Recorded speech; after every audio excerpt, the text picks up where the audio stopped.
So வள்ளலாருக்கு அப்புறம் யாருமே இந்த லைட் பாடி அப்படின்றத அட்டென்ட் பண்ணலையா? கடைசியாக லைட் பாடி அட்டென்ட் பண்ணது வள்ளலார் தானா?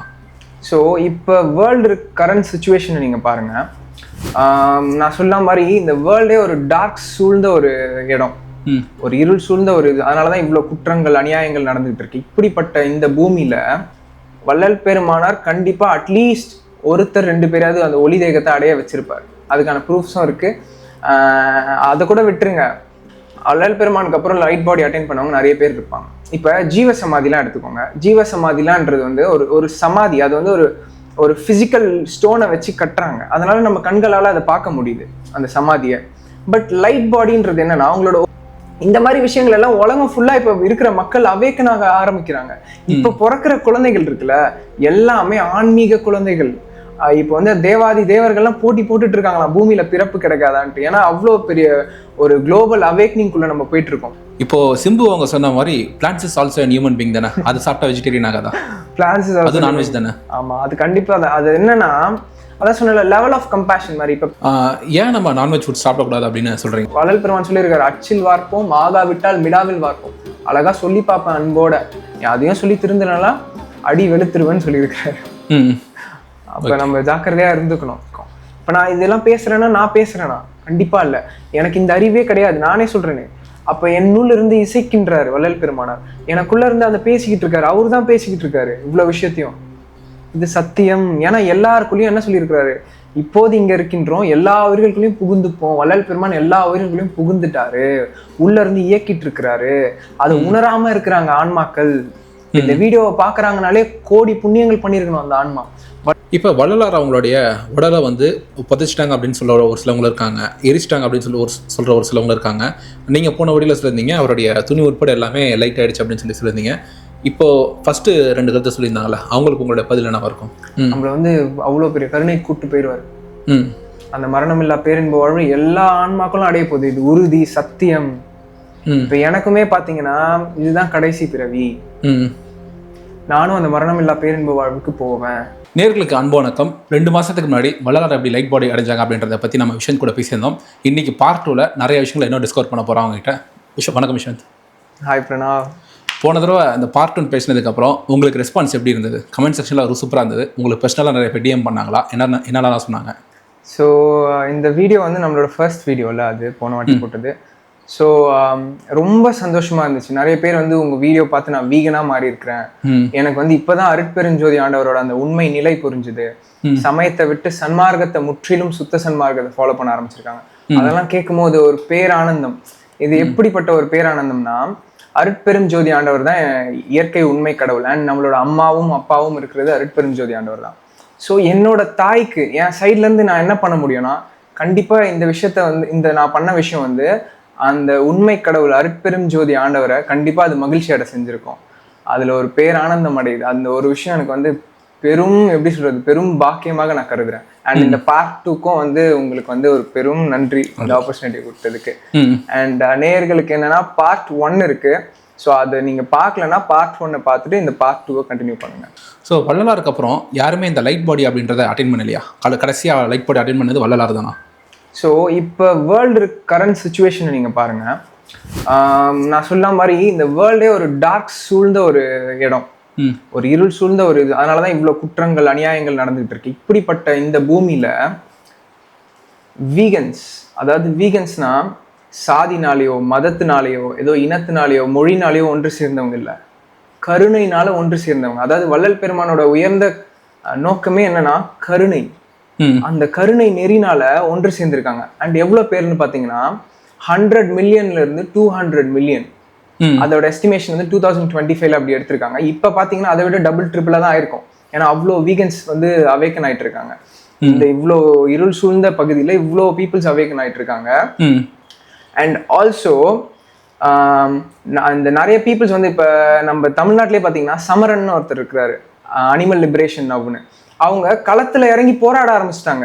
உயிர்களை கொல்றீங்களே, ஒரு ஆடு மாடு கோழி அதுங்களும் உயிர் தானே, அதுங்களுக்கு வலிக்காதான்னு சொல்லி இறங்கி களத்துல போராட ஆரம்பிச்சிருக்காங்க. அவ்வளவு யங்ஸ்டர்ஸ் ஒன்று சேர ஆரம்பிச்சிருக்காங்க. இந்த நாஸ்ட்ரடாமஸ் ப்ரிடிக்ஷன்ல கூட அவர் சொல்லியிருப்பாரு பாத்தீங்களா, இந்த யங்ஸ்டர்ஸ் எல்லாம் ஒன்று சேருவாங்க, ஒன்று சேர்ந்து ஒரு புரட்சியா அது ஏற்படும். அதுதான் இந்த வீகனிசம். அது நடந்துகிட்டு இருக்கு ப்ராப்பரா, அதுக்கான நோக்கத்துல போயிட்டு இருக்கு. அண்ட் வள்ளல் பெருமான் தான் அவங்க உள்ள இருந்து கைட் பண்ணிக்கிட்டு இருக்காரு. ஏன்னா எல்லாருக்குமே அந்த இருள் இருக்கு, ஆன்மாவை சுத்தி படிஞ்சிட்டு இருக்கு, அந்த இருள் இருக்கு. அந்த இருள் வந்து இந்த லைட் கான்சியஸ்னஸ் வர வர வர வர அந்த இருள் விலக ஆரம்பிக்குது. ஸோ நீங்களே யோசிச்சு பாருங்க, வள்ளல் பெருமான் அந்த அருட்ஜோதி நிலைக்கு போய் 150 வருஷம் ஆகுது. ஸோ அந்த 150 வருஷம் ஆனதுக்கு அப்புறம் அவருக்கு அட்லீஸ்ட் ஒருத்தர் 2 பேராவது கிடைச்சிருக்க மாட்டாங்களா? கண்டிப்பா கிடைச்சிருப்பாங்க. அண்ட் அந்த உயர்ந்த நிலைக்கு போய் லைட் அதிகமா இந்த பூமியில சேனல் ஆகுறதுனால தான் இவ்வளோ பீப்புள்ஸ் வந்து இவ்வளோ அவேக்கன் ஆயிட்டு இருக்காங்க. அதாவது இவ்வளோ வீகன்ஸ் அவேக்கன் ஆகி கருணை நெறிய பிடிக்கிறாங்க. அண்ட் சின்ன சின்ன பசங்க ஸ்பிரிச்சுவல் பீப்புள்ஸ் எனக்கு வந்து டிஎம் பண்றாங்க. எனக்கு 16 வயசுன்னு ஒரு பாப்பா மெசேஜ் பண்ணுது, ஒரு தம்பி 15 இயர்ஸ்ன்னு மெசேஜ் பண்றான், 21 வயசு 22 வயசு. அப்ப இந்த வயசுல ஆன்மீகத்துக்கான வயசா? கண்டிப்பா இல்லை. அப்ப இவங்கெல்லாம் யாருன்னா ஆல்ரெடி மேல்நிலையில இருக்கிற ஆன்மாவை இங்க இறக்கி விட்டுருக்காங்க. அந்த லைட் கான்சியஸ்னஸ் அதிகமாக அதிகமாக யார் யாருக்கு திரைகள் கம்மியா இருக்கோ அந்த திரைகள்லாம் விலக ஆரம்பிக்குது. வள்ளல் பெருமானார் கண்டிப்பா அட்லீஸ்ட் ஒருத்தர் 2 பேராவது அந்த ஒளி தேகத்தை அடைய வச்சிருப்பார். அதுக்கான ப்ரூஃப்ஸும் இருக்கு. அதை கூட விட்டுருங்க. இப்ப நான் சொன்ன அருட்ஜோதி ஐயா, ரங்கநாதன் ஐயா வந்து நாங்க அருட்ஜோதி ஐயா தான் சொல்லுவோம். அவர் அந்த அருட்ஜோதி நிலைக்கு தயாராயிட்டு இருக்காரு. ஆல்ரெடி அவரோட உடம்புல ஆல்ரெடி மாற்றம் பெற்றுக்கிட்டு இருக்கு. ஸோ இன்னும் கூடிய விரைவில் அவர் அந்த ஒளி தேகம் அடைகிறதுக்கு உறுதி, அந்த அருட்ஜோதி நிலைக்கு போறது உறுதி, கன்ஃபார்ம். அது இந்த உலகத்துக்கே அது ஒரு எக்ஸாம்பிளா இருக்கும், சுத்த சன்மார்க்கத்துக்கே அது ஒரு எக்ஸாம்பிளா இருக்கும். அண்ட் நிறைய பீப்புள் வந்து கேட்டுட்டு இருக்காங்க, ஐயாவை சந்திக்க முடியுமா? அவங்கலாம் இந்த மாதிரி ஆன்மாக்கள் வந்து 1-2 தான் இருக்கும். அவங்க வந்து கடினமான முயற்சியில போயிட்டு இருக்கிறாங்க அந்த அருட்ஜோதி நிலைக்கு. ஸோ அந்த டைம்ல போய் நம்ம அவங்கள போய் டிஸ்டர்ப் பண்ணக்கூடாது. நம்மளோட உலகியல் விஷயங்கள் எல்லாம் சொல்லி அவங்க அருளியல்ல இருப்பாங்க, அவங்கள உலகியலுக்கு கூப்பிட்டு வரக்கூடாது. அது அவங்களுக்கும் துன்பம், நமக்கும் துன்பம். ஸோ அவரோட வீடியோக்கள், எண்ணற்ற வீடியோக்கள் யூடியூப்ஸ்ல அவைலபிளா இருக்கு. ஸோ அந்த யூடியூப்ல இருக்கிற அவர் வந்து எல்லாத்தையுமே வெளிப்படையாகவும் சொல்லிட்டாரு. அதை பார்த்தாலே போதும், நம்ம ஆன்ம விளக்கம் பெறலாம். இந்த முத்து படத்துல வர மாதிரி பணத்தை வச்சுட்டு ஐயா சந்தோஷம் மட்டும் இல்லைன்னு சொல்றாங்க, அப்படி சொல்றீங்களா? அந்த மாதிரி அவங்களோட உலகியல் விஷயத்தெல்லாம் வந்து ஷேர் பண்ண ஆரம்பிப்பாங்க. அது வந்து நம்ம அதான் சொல்றேன்ல, நமக்கு குருவா இருக்கிறது வள்ளல் பெருமானுக்கு யார் குரு? அருட்பெருஞ்சோதி ஆண்டவர். அந்த மாதிரி நமக்குள்ளேயும் குருவா இருந்து இயக்கிட்டு இருக்காரு. நம்ம குருவெல்லாம் வெளில தேடி அலைய வேணாம். அருட்பெருஞ்சோதி ஆண்டவரே நமக்குள்ள இருக்காரு. அப்ப அவரே நம்ம குருவா இருந்து வழி நடத்த ஆரம்பிப்பாரு கண்டிப்பா. சோ வள்ளல் பெருமானுக்கு அப்புறம் லைட் பாடி அட்டைன் பண்ணவங்க நிறைய பேர் இருப்பாங்க. இப்ப ஜீவ சமாதிலாம் எடுத்துக்கோங்க. ஜீவ சமாதிலான்றது வந்து ஒரு சமாதி. அது வந்து ஒரு பிசிக்கல் ஸ்டோனை வச்சு கட்டுறாங்க. அதனால நம்ம கண்களால அதை பார்க்க முடியுது அந்த சமாதியை. பட் லைட் பாடின்றது என்னன்னா, அவங்களோட ஒரு செல்லுமே அந்த போட்டான் துகள்களா மாறுது, டிமெட்டீரியலைஸ் ஆகுது. அதை நம்மளோட கண்களால பார்க்க முடியாது. ஸோ இந்த நார்மல் லைட்டே பார்க்க முடியல, அந்த கிரேஸ் லைட் எப்படி நம்ம கண்களால பார்க்க முடியும்? ஸோ லைட் பாடியை கண்டிப்பா அட்டைன் பண்ணியிருக்கிறாங்க 100%. அதனாலதான் இவ்வளோ அருள் காரியப்படுது. சின்ன சின்ன பசங்களாம் ஆன்மீகத்துக்கு வராங்க, கருணையோட வாழ ஆரம்பிக்கிறாங்க. அதாவது இப்போது இங்க இருக்கின்றோம், எல்லா உயிர்களுக்குள்ளேயும் புகுந்து இயக்குவோன்னு சொல்லியிருக்காரு. அது இப்ப நடந்துகிட்டு இருக்கு, அவர் ப்ராமிஸ் பண்ணது படி. ஸோ கண்டிப்பா லைட் பாடியை அட்டைன் பண்ணியிருக்கிறாங்க. அதாவது வள்ளல் பெருமானுக்கு முன்னாடி அட்டைன் பண்ணது இல்லை, வள்ளல் பெருமான் அந்த அருட்ஜோதி நிலைக்கு போனதுக்கு அப்புறம், அதாவது ஒரு மலையை ஏற்படுத்திட்டாரு. இப்போ ஒரு மலையில ரோடு போடுறாங்கன்னு வச்சுக்கோங்களேன், அந்த ரோடு போடுறது கஷ்டம். ஆனா அந்த மலையில போட்ட ரோட்ல நம்ம நடந்து போக ஆரம்பிக்கலாம், அது ஈஸி. அப்ப மலையில ரோட போட்டது வள்ளல் பெருமானார். கஷ்டப்பட்டு ரோட போட்டிருக்கிறாரு. இப்ப அந்த ரோட்ல நம்ம நடந்து போனாலே போதும், அந்த வழியை ஏற்படுத்தி விட்டார். அப்ப ஆன்மாக்களுக்கு எல்லாம் இன்னும் ஈஸி. வள்ளல் பெருமான அளவுக்குலாம் நம்ம கஷ்டப்பட வேணாம், ஈஸியா அந்த அருட்ஜோதி நிலைக்கு நம்ம ஈஸியா. நம்ம ஏன் வள்ளலார் அவங்களுடைய டீச்சிங்ஸை ஃபாலோ பண்ணணும்? நல்ல கொஸ்டின் தான். இப்போ வள்ளல் பெருமானார் பார்த்தீங்கன்னா அவரோட டீச்சிங்ஸ்ல உண்மை இருக்கு. ஆன்மீகத்துக்கு நீங்க தேடுற அந்த விடைகள் எல்லாமே, அந்த உண்மைகள் எல்லாமே வள்ளல் பெருமானோட டீச்சிங்ஸ்ல இருக்கு. இப்போ வந்து இங்க அதான் சொன்னல, இந்த ரிலீஜியன்ஸ்ல அன்பு கருணை தான் வந்து அடிப்படை பேஸே. ஆனா அந்த அன்பு கருணையோட இங்க மக்கள் எல்லாம் நம்ம வாழ்றோமா? கண்டிப்பா இல்ல. நீ இந்த மதம் அந்த மதம்னு அந்த பிரிவினை ஏற்படுத்தி அந்த டீச்சிங்ஸ்லயே அடிச்சுக்கிட்டு, அந்த புத்தக அறிவையே பிடிச்சிக்கிட்டு அந்த டீச்சிங்ஸ்லயே ஒரு பிரிவினை ஏற்படுத்தி ரிலீஜியன்ஸை வச்சு நம்ம பிரிச்சு வச்சுக்கிட்டு இருக்கிறாங்க. நம்ம எல்லாருமே ஒண்ணுதான். we are souls experiencing a human body. So இந்த நெறிய தான் வள்ளல் பெருமான் போதிக்கிறாரு. இப்ப நிறைய போதகர்கள் இதுக்கு முன்னாடியும் வந்திருக்கிறாங்க, வள்ளல் பெருமானுக்கு முன்னாடியும். அவங்களாம் அந்த மனித நேயத்தோட நின்றுட்டாங்க, ஹியூமனிட்டியோட நின்றுட்டாங்க. ஆனா இந்த மனித நேயத்தை தாண்டி ஆன்ம நேயத்துக்கு போறாரு. எல்லாமே இங்க இருக்கிறது எல்லாமே ஆன்மாக்கள் அப்படின்ற உண்மை அங்க நிறைஞ்சிருக்கு. இப்ப இந்த வேர்ல்டே ஒரு டார்க் ஃபோர்ஸ் தான் ஆட்சி புரிஞ்சிட்டு இருக்காங்கன்னு நான் சொல்றேன்ல.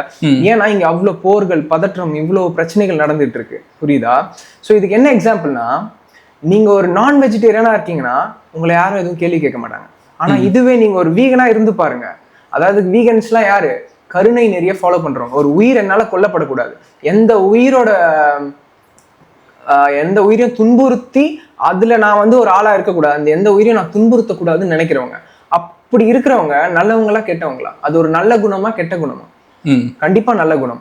சோ அந்த மாதிரி நல்ல குணத்தோட டிராவல் பண்ற பீப்புள்ஸ் அட்லீஸ்ட் ஒரு 1000 பேருக்காவது பதில் சொல்லணும். பாக்குறவங்க எல்லாம் கேட்பாங்க, நீ ஏன் இது சாப்பிட மாட்டேற, நீ ஏன் இது பண்ண மாட்டேற, அப்ப பிளான்ஸ் எல்லாம் உயிர் இல்லையா அப்படின்னு சொல்லி அவங்கள போட்டு ஒரு மன உளைச்சலை ஏற்படுத்துறது. அப்ப இதுல இருந்தே தெரிஞ்சுக்கணும், நம்ம இதை கேட்கறவங்களாம் அவங்களும் ஆன்மாக்கள் தான், அவங்க ஆன்மா குழந்தை மாதிரி. ஆனா அவங்களுக்குள்ள இருக்கிற இருள் இருக்குல்ல, அதுக்கு பிடிக்கல. ஒருத்தன் ஒளியா மாறுறான், ஒருத்தன் வந்து அந்த லைட் கான்சியஸ்னஸ் சூஸ் பண்றான், கருணை நெறியை சூஸ் பண்றான்னும் போது அந்த இருளுக்கு அது பிடிக்கல. அதனால என்ன பண்ணுது, அவங்களுக்கு திரும்ப திரும்ப கொஸ்டின் பண்ணி மன உளைச்சல் ஆக்குது.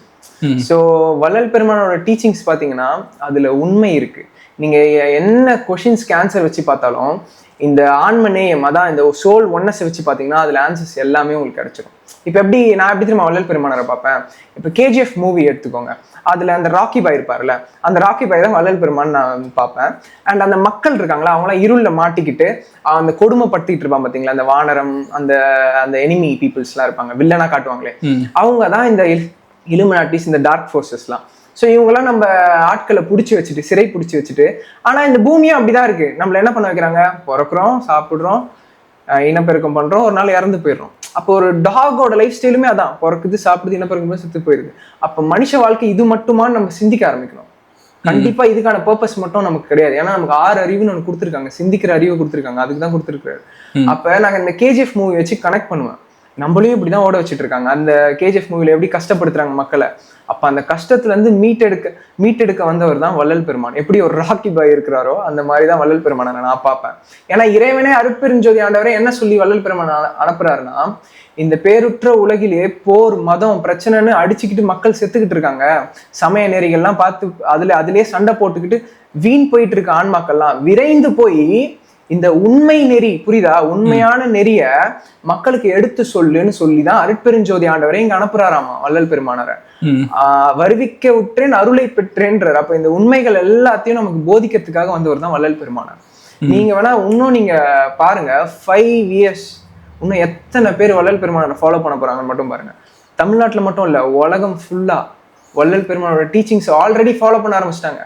அந்த ஃபாரினர்ஸ்க்கு வள்ளலார் யாருன்னு தான் தெரியல, ஆனா வள்ளலாரோட கருத்துக்களை பிடிச்சி ஃபாலோ பண்ணிட்டு இருக்காங்க, கருணை நெறிய ஃபாலோ பண்றாங்க, ஜீவகாருண்யத்தை ஃபாலோ பண்றாங்க. இந்த மாதிரி விஷயங்கள் எல்லாம் உலகம் ஃபுல்லா இப்ப இருக்கிற மக்கள் அவேக்கனாக ஆரம்பிக்கிறாங்க. இப்ப பிறக்கிற குழந்தைகள் இருக்குல்ல, எல்லாமே ஆன்மீக குழந்தைகள். இப்போ வந்து தேவாதி தேவர்கள்லாம் போட்டி போட்டுட்டு இருக்காங்களாம், பூமியில பிறப்பு கிடைக்காதான்ட்டு. ஏன்னா அவ்வளோ பெரிய ஒரு குளோபல் அவேக்னிங்குள்ள நம்ம போயிட்டு இருக்கோம். ஏர்த் வந்து ஒரு ஏர்த்தே மொத்தமா அவேக்கன் ஆகுது, புனித பூமியா மாறப்போகுது பூமியே. ஸோ அந்த விஷயத்துக்காக இங்க வரவைக்கப்பட்டவர் தான் வள்ளல் பெருமானார். அதான் நான் சொன்னல, ஒரு மலை இருக்கு, அதுல ரோடு போடுறது கஷ்டம், சுத்தி ஃபர்ஸ்ட். ஆனா ரோடு போட்டதுக்கு அப்புறம் டிராவல் பண்றது ஈஸி. ஸோ அந்த ரோடை போடுறதுக்காக இங்க வர வைக்கப்பட்டவர் தான் வள்ளல் பெருமான். ஸோ நான் அதுல நம்ம ஈஸியா டிராவல் பண்ணிட்டு போயிட்டே இருக்கலாம். அண்ட் அவரோட காலை இறுக்கி பிடிச்சிட்டோம்னா கண்டிப்பா நம்மளை கூப்பிட்டு போயிடுவார். ஏன், தனி பெரும் கருணை, அந்த கருணைக்கு அளவே கிடையாது. அப்ப நம்ம இறைவனுக்கு எப்படி ஐஸ் வைக்கணும்ன்றது கரெக்டா பார்த்து அதை புரிஞ்சுக்கணும், இறைவனுக்கு எப்படி ஐஸ் வைக்கணும்ன்றது புரிஞ்சுக்கணும்.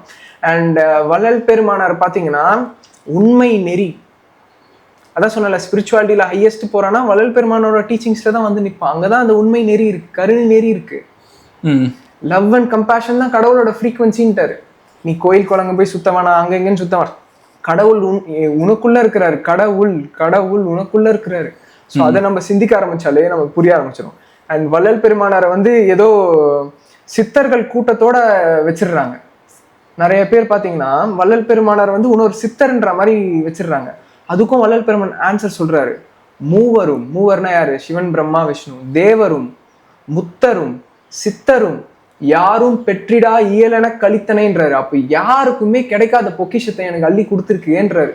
அப்ப 150 வருஷம் முன்னாடிதான் வள்ளல் பெருமான் அருட்ஜோதி நிலைக்கு போயிருக்காரு. அப்ப அதுக்கு முன்னாடி யாராவது அருட்ஜோதி நிலைக்கு போயிருக்காங்களான்னு கேட்டீங்கன்னா கண்டிப்பா கிடையாது.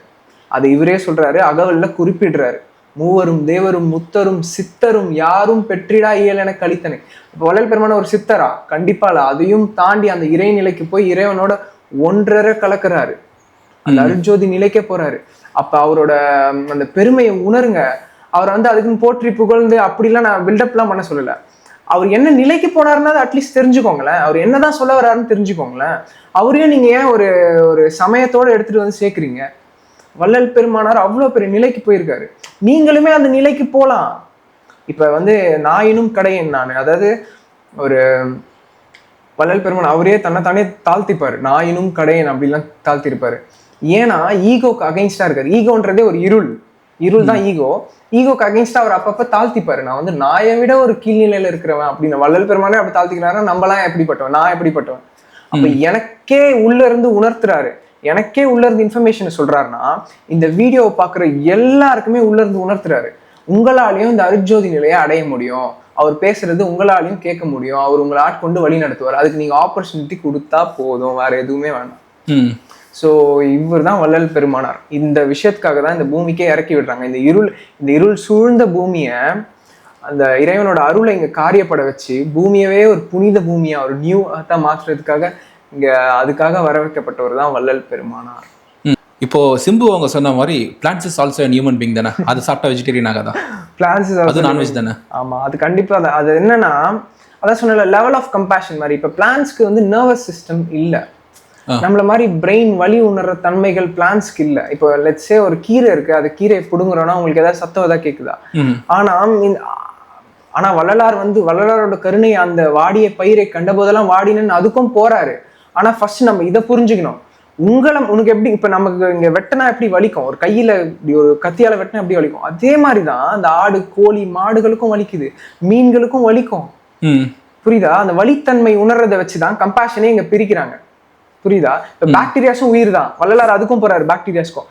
ஆனா ஒரு பாக்டீரியா வலி உணர்ற தன்மை எவ்வளோ, ஒரு மாடை வெட்டும் போது அதுக்கு வலி உணர்ற தன்மை எவ்வளோ, அதை வச்சுதான் லெவல் ஆஃப் கம்பேஷன்றதே போகுது. ஸோ இது சார்ந்துதான் நம்மளும் போனோம். ஃபர்ஸ்ட் உங்களை மாதிரியே வலி வேதனையை கஷ்டப்படுற உயிரினங்களை சாப்பிட்றத நிறுத்தணும். ஓகே, அதுக்கப்புறம் தான் பிளான்ஸ் மேலேயே உங்களுக்கு கருணை இருக்குன்னா போங்க, தாராளமா போங்க. வள்ளலார் போறாரு, அமிர்தம் மட்டும் சாப்பிட்டு வாழ்றாரு. இப்ப அந்த நிலைக்கு நம்மளால போக முடியும், சாத்தியம் இருக்கு. அப்ப நம்ம என்ன பண்ணணும், ஃபர்ஸ்ட் லெவல் ஆஃப் கம்பேஷன் படிதான் வரணும். எடுத்தோடனே ஐயோ பிளான்ஸ் உயிரினம் தான், நான் எதுவுமே சாப்பிட மாட்டேன் அப்படின்னு உட்காந்தீங்கன்னா உங்களோட உடல் போயிடும். உங்க உடலே வந்து ஒரு பொக்கிஷம், கடவுள் இருக்கிற ஒரு ஆலயம், உடம்பே ஆலயம். ஓகேவா? அப்ப இந்த உடம்ப ஃபர்ஸ்ட் நம்ம பாத்துக்கணும், அதுதான் ஜீவகாருண்யம். நம்ம உடம்ப நம்ம பாத்துக்கிறதும் ஜீவகாருண்யம் தான். ஸோ நம்ம உடம்பையும் நம்ம ஃபர்ஸ்ட் பாத்துக்கணும். இது லெவல் ஆஃப் கம்பேஷன் படி தான் போகணும். ஏன் இறைவனுக்கு தெரியாதா? இறைவன் ஏன் நம்ம எல்லாரையும் வந்து கலந்து படைச்சிருக்கிறாரு? பிளான்ஸ் சாப்பிட்டுதான் நம்ம உயிர் வாழணும்னு ஏன் படைச்சிருக்கிறாருன்னா இந்த கருணையை உணர வைக்கிறதுக்கு தான் நம்மளை படைச்சு வச்சிருக்கிறாரு. அதுவும் ஒரு உயிர் தானே, அதை உணர்வ, நீ அதை சாப்பிடும் போதுதான் உணர்வ. அப்போ உணர்ந்து அப்படிதான் அந்த கருணை ஏற்பட்டு தான் கொஞ்சம் கொஞ்சமா விலகி நம்ம வர ஆரம்பிக்கணும். பிளான்ஸுமே உயிர் தான். ஃபர்ஸ்ட் வலி வேதனையை அனுபவிக்கிற உயிர்களை சாப்பிட்றதை நிறுத்தணும், அதுக்கப்புறமா பிளான்ஸ்க்கு போங்க, தாராளமா போங்க.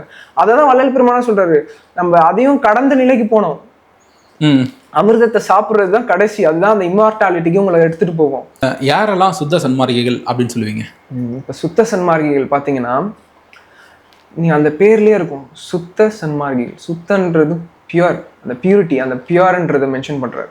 ஃபர்ஸ்ட் நிறைய பீப்புள்ஸ் பாத்தீங்கன்னா சன்மார்க்கத்திலேயே பால் தயிர் மோர் இந்த அனிமல் பேஸ்ட் ப்ராடக்ட்ஸை இன்னும் உட்கொண்டுட்டு தான் இருப்பாங்க. அவங்களாம் சுத்த சன்மார்க்கிகள்னா கண்டிப்பா இல்லை. ஏன்னா நீங்க வந்து வெஜிடேரியனா இருக்கிறது மட்டும் பத்தாது சுத்த சன்மார்க்கத்துல, அதையும் தாண்டி சுத்த சைவமா இருக்கணும். அதாவது அனிமல் பேஸ்ட் ப்ராடக்ட்ஸ் யூஸ் பண்ணாம பிளான்ட் பேஸ்ட் ப்ராடக்ட்ஸ்ல நம்ம வாழ ஆரம்பிக்கணும். இது வந்து ஃபர்ஸ்ட் குவாலிஃபிகேஷன். அண்ட் செகண்டு, அருட்பெரும் ஜோதி ராமலிங்க பெருமானரே தங்களது குலதெய்வமாக ஏற்றுக்கணும். இப்போ மற்ற பீப்புள்ஸ் பார்த்தீங்கன்னா வள்ளலாரையும் கும்பிடுவாங்க, மற்ற பீப்புள்ஸும் கும்பிடுவாங்க. அவங்க வந்து சமய சன்மார்க்கம், சுத்த சன்மார்க்கம் இல்லை. அப்போ சுத்த சன்மார்க்கம்ன்றது அருட்பெரும் ஜோதி ராமலிங்க பெருமானையே அந்த இயற்கை உண்மை கடவுளையே குலதெய்வமாக ஏற்று அவரையே வணங்கி நடக்கிறது தான். அண்ட் சுத்த சன்மார்க்கத்துக்கு வந்து முக்கிய தடைகள் வந்து சமய மத ஆச்சாரங்கள்னு சொல்றாங்க. அதாவது இந்த சமய மத பழக்கங்களை கைவிடணும் ஃபர்ஸ்ட், அது ஒன்று இருக்கு, அது ஒரு குவாலிஃபிகேஷன். அதெல்லாம் விட்டு அருட்பெருஞ்சோதி ராமலிங்க பெருமானே குலதெய்வமா ஏற்றுக்கொள்றது. எனி ரிலிஜியன் அவங்க இருந்தாலும், எந்த ரிலிஜியன்ல அவங்க இருந்தாலும், ஆமா எந்த ரிலிஜன்ல இருந்தாலும் ரிலிஜனையும் கடந்து வர சொல்றாங்க. புரியுதா? நீ உன்னை வந்து ஏன் இந்த ரிலிஜன் அடக்கிக்கிற? எல்லா மனுஷங்களும் ஒண்ணு, எல்லா ஆன்மாக்களும் ஒண்ணு, அப்படி பார்க்க சொல்றாரு சுத்த சன்மார்க்கம். அதான் இயற்கை உண்மை கடவுள்னு சொல்றாரு. அண்ட் மூணாவது, காம குரோதம் நேரிட்ட பொழுது ஞான அறிவை வச்சு தடுத்து கொள்ளணும்ன்றாரு. அப்ப காம குரோதம்னா காமம் வந்து உணவின் மீது இச்சை வருது பாருங்க, அது பெரும் காமம் தான். பிற ஜெண்டர் மேல வர்றதும் காமம் தான். ஸோ அந்த காம குரோதங்கள் நடக்கும்போது ஞான அறிவை வச்சு தடுத்துக்கணும். ஞான அறிவு என்ன? இங்கே இருக்கிற எல்லா ஆன்மாக்களும் ஒன்று. இப்போ நானும் ஒரு அழகான பொண்ணு ஒருத்தங்க வராங்கன்னா அவங்களும் நானும் ஒன்று தான். அவங்க அந்த மனித உடலில் காட்டப்படுறது உண்மையானா உண்மை இல்லை. அவங்க ஒரு ஜோதி, ஒரு சுயஞ்சோதி, அவங்களுக்குள்ள ஒரு ஜோதி எரிஞ்சுக்கிட்டு இருக்கு. அப்போ அந்த அந்த ஆன்மான்றது தான் உண்மை. இப்போ அவங்களும் நானும் ஒன்று தான். அந்த ஆன்மா மீது எனக்கு எப்படி அந்த தீய விஷயங்கள் வரணும்னு ஃபர்ஸ்ட் சிந்திக்கணும். ஆப்போசிட்ல வரவங்க நானும் உணர ஆரம்பிச்சிங்கன்னா அவங்களுக்கு அந்த காமம்ன்றது போயிடும். நீங்கள் வேணா அது ட்ரை பண்ணி பார்க்கலாம். அண்ட் கோவம் வரும்போதும் இப்போ நமக்கு இந்த பக்குவம் கிடைச்சிருச்சு, நம்ம மீது அவ்வளோ கோவப்படுறாங்க. அப்போ அந்த ஆன்மாக்கு அந்த பக்குவம் கிடைச்சா அது உங்கள் மேலே கோவப்படுமா? கண்டிப்பாக படாது. அப்போ நம்ம உள்ளுக்குள்ள இருந்து உணரணும் நம்ம கோவப்படணுமான்னு சொல்லிட்டு, உள்ள இருந்து கருணை நெறியோட இருக்கணும். அப்போ இது ஒரு ஞான அறிவு. ரெண்டாவது ஞான அறிவு என்னன்னா, நமக்குள்ள சொன்னல இருள்னு சொன்னல, ஆன்மாவை சூழ்ந்துட்டு இருக்க இருள். அந்த இருள் தான் இந்த விஷயங்களை நம்மள பண்ண வைக்குது. குற்றமே குணமாய் வடிவாயின்றார். அந்த குற்றங்களை நம்மள பண்ண வைக்கிறது இந்த இருள் தான். எப்பெல்லாம் அந்த விஷயங்கள் உங்களுக்கு ஏற்படுதோ அப்பெல்லாம் உங்களுக்குள்ள இருக்கிற அந்த இருள், அந்த டார்க்னஸ், அந்த ஈவில் ஃபோர்ஸஸ் உங்களை தூண்டுதுன்னு அர்த்தம். அதை சிந்திச்சு டக்குன்னு அதுல இருந்து வெளியே வர்றது. ஸோ இந்த விஷயங்கள் எல்லாம் ஃபாலோ பண்றவங்களே சுத்த சன்மார்க்கிகள் தான். வள்ளல் பெருமான் கிட்டேயே சரணடைகிறவர்கள் முழுமையா. ஸோ சுத்த சன்மார்க்கிகள் அல்லாது மரணத்தை வெல்றவர் யாருன்னு கேட்கிறாரு வள்ளல் பெருமான் ஞான சரியில. மரணத்தை வெல்ல முடியாதே மற்றவங்களால அப்படின்றாரு. அப்போ சுத்த சன்மார்க்கிகளோட அந்த உயர்ந்த விஷயத்த பாருங்க.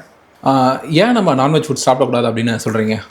ஃபர்ஸ்ட் வந்து நான்வெஜ் ஃபுட் சாப்பிட்டுட்டே இந்த சுத்த சன்மார்க்கம் ஃபாலோ பண்ண முடியுமா? கண்டிப்பா கிடையாது. ஏன்னா இதோட பேசிக் அடிப்படையை இப்போ ஸ்பிரிச்சுவாலிட்டியில வரவங்களே பார்த்தீங்கன்னா சடனாக வந்து நான்வெஜ்ஜை விட்டுருப்பாங்க. ஏன்னா அவங்களுக்கே தெரியாது சில பீப்புள்ஸ்க்கு.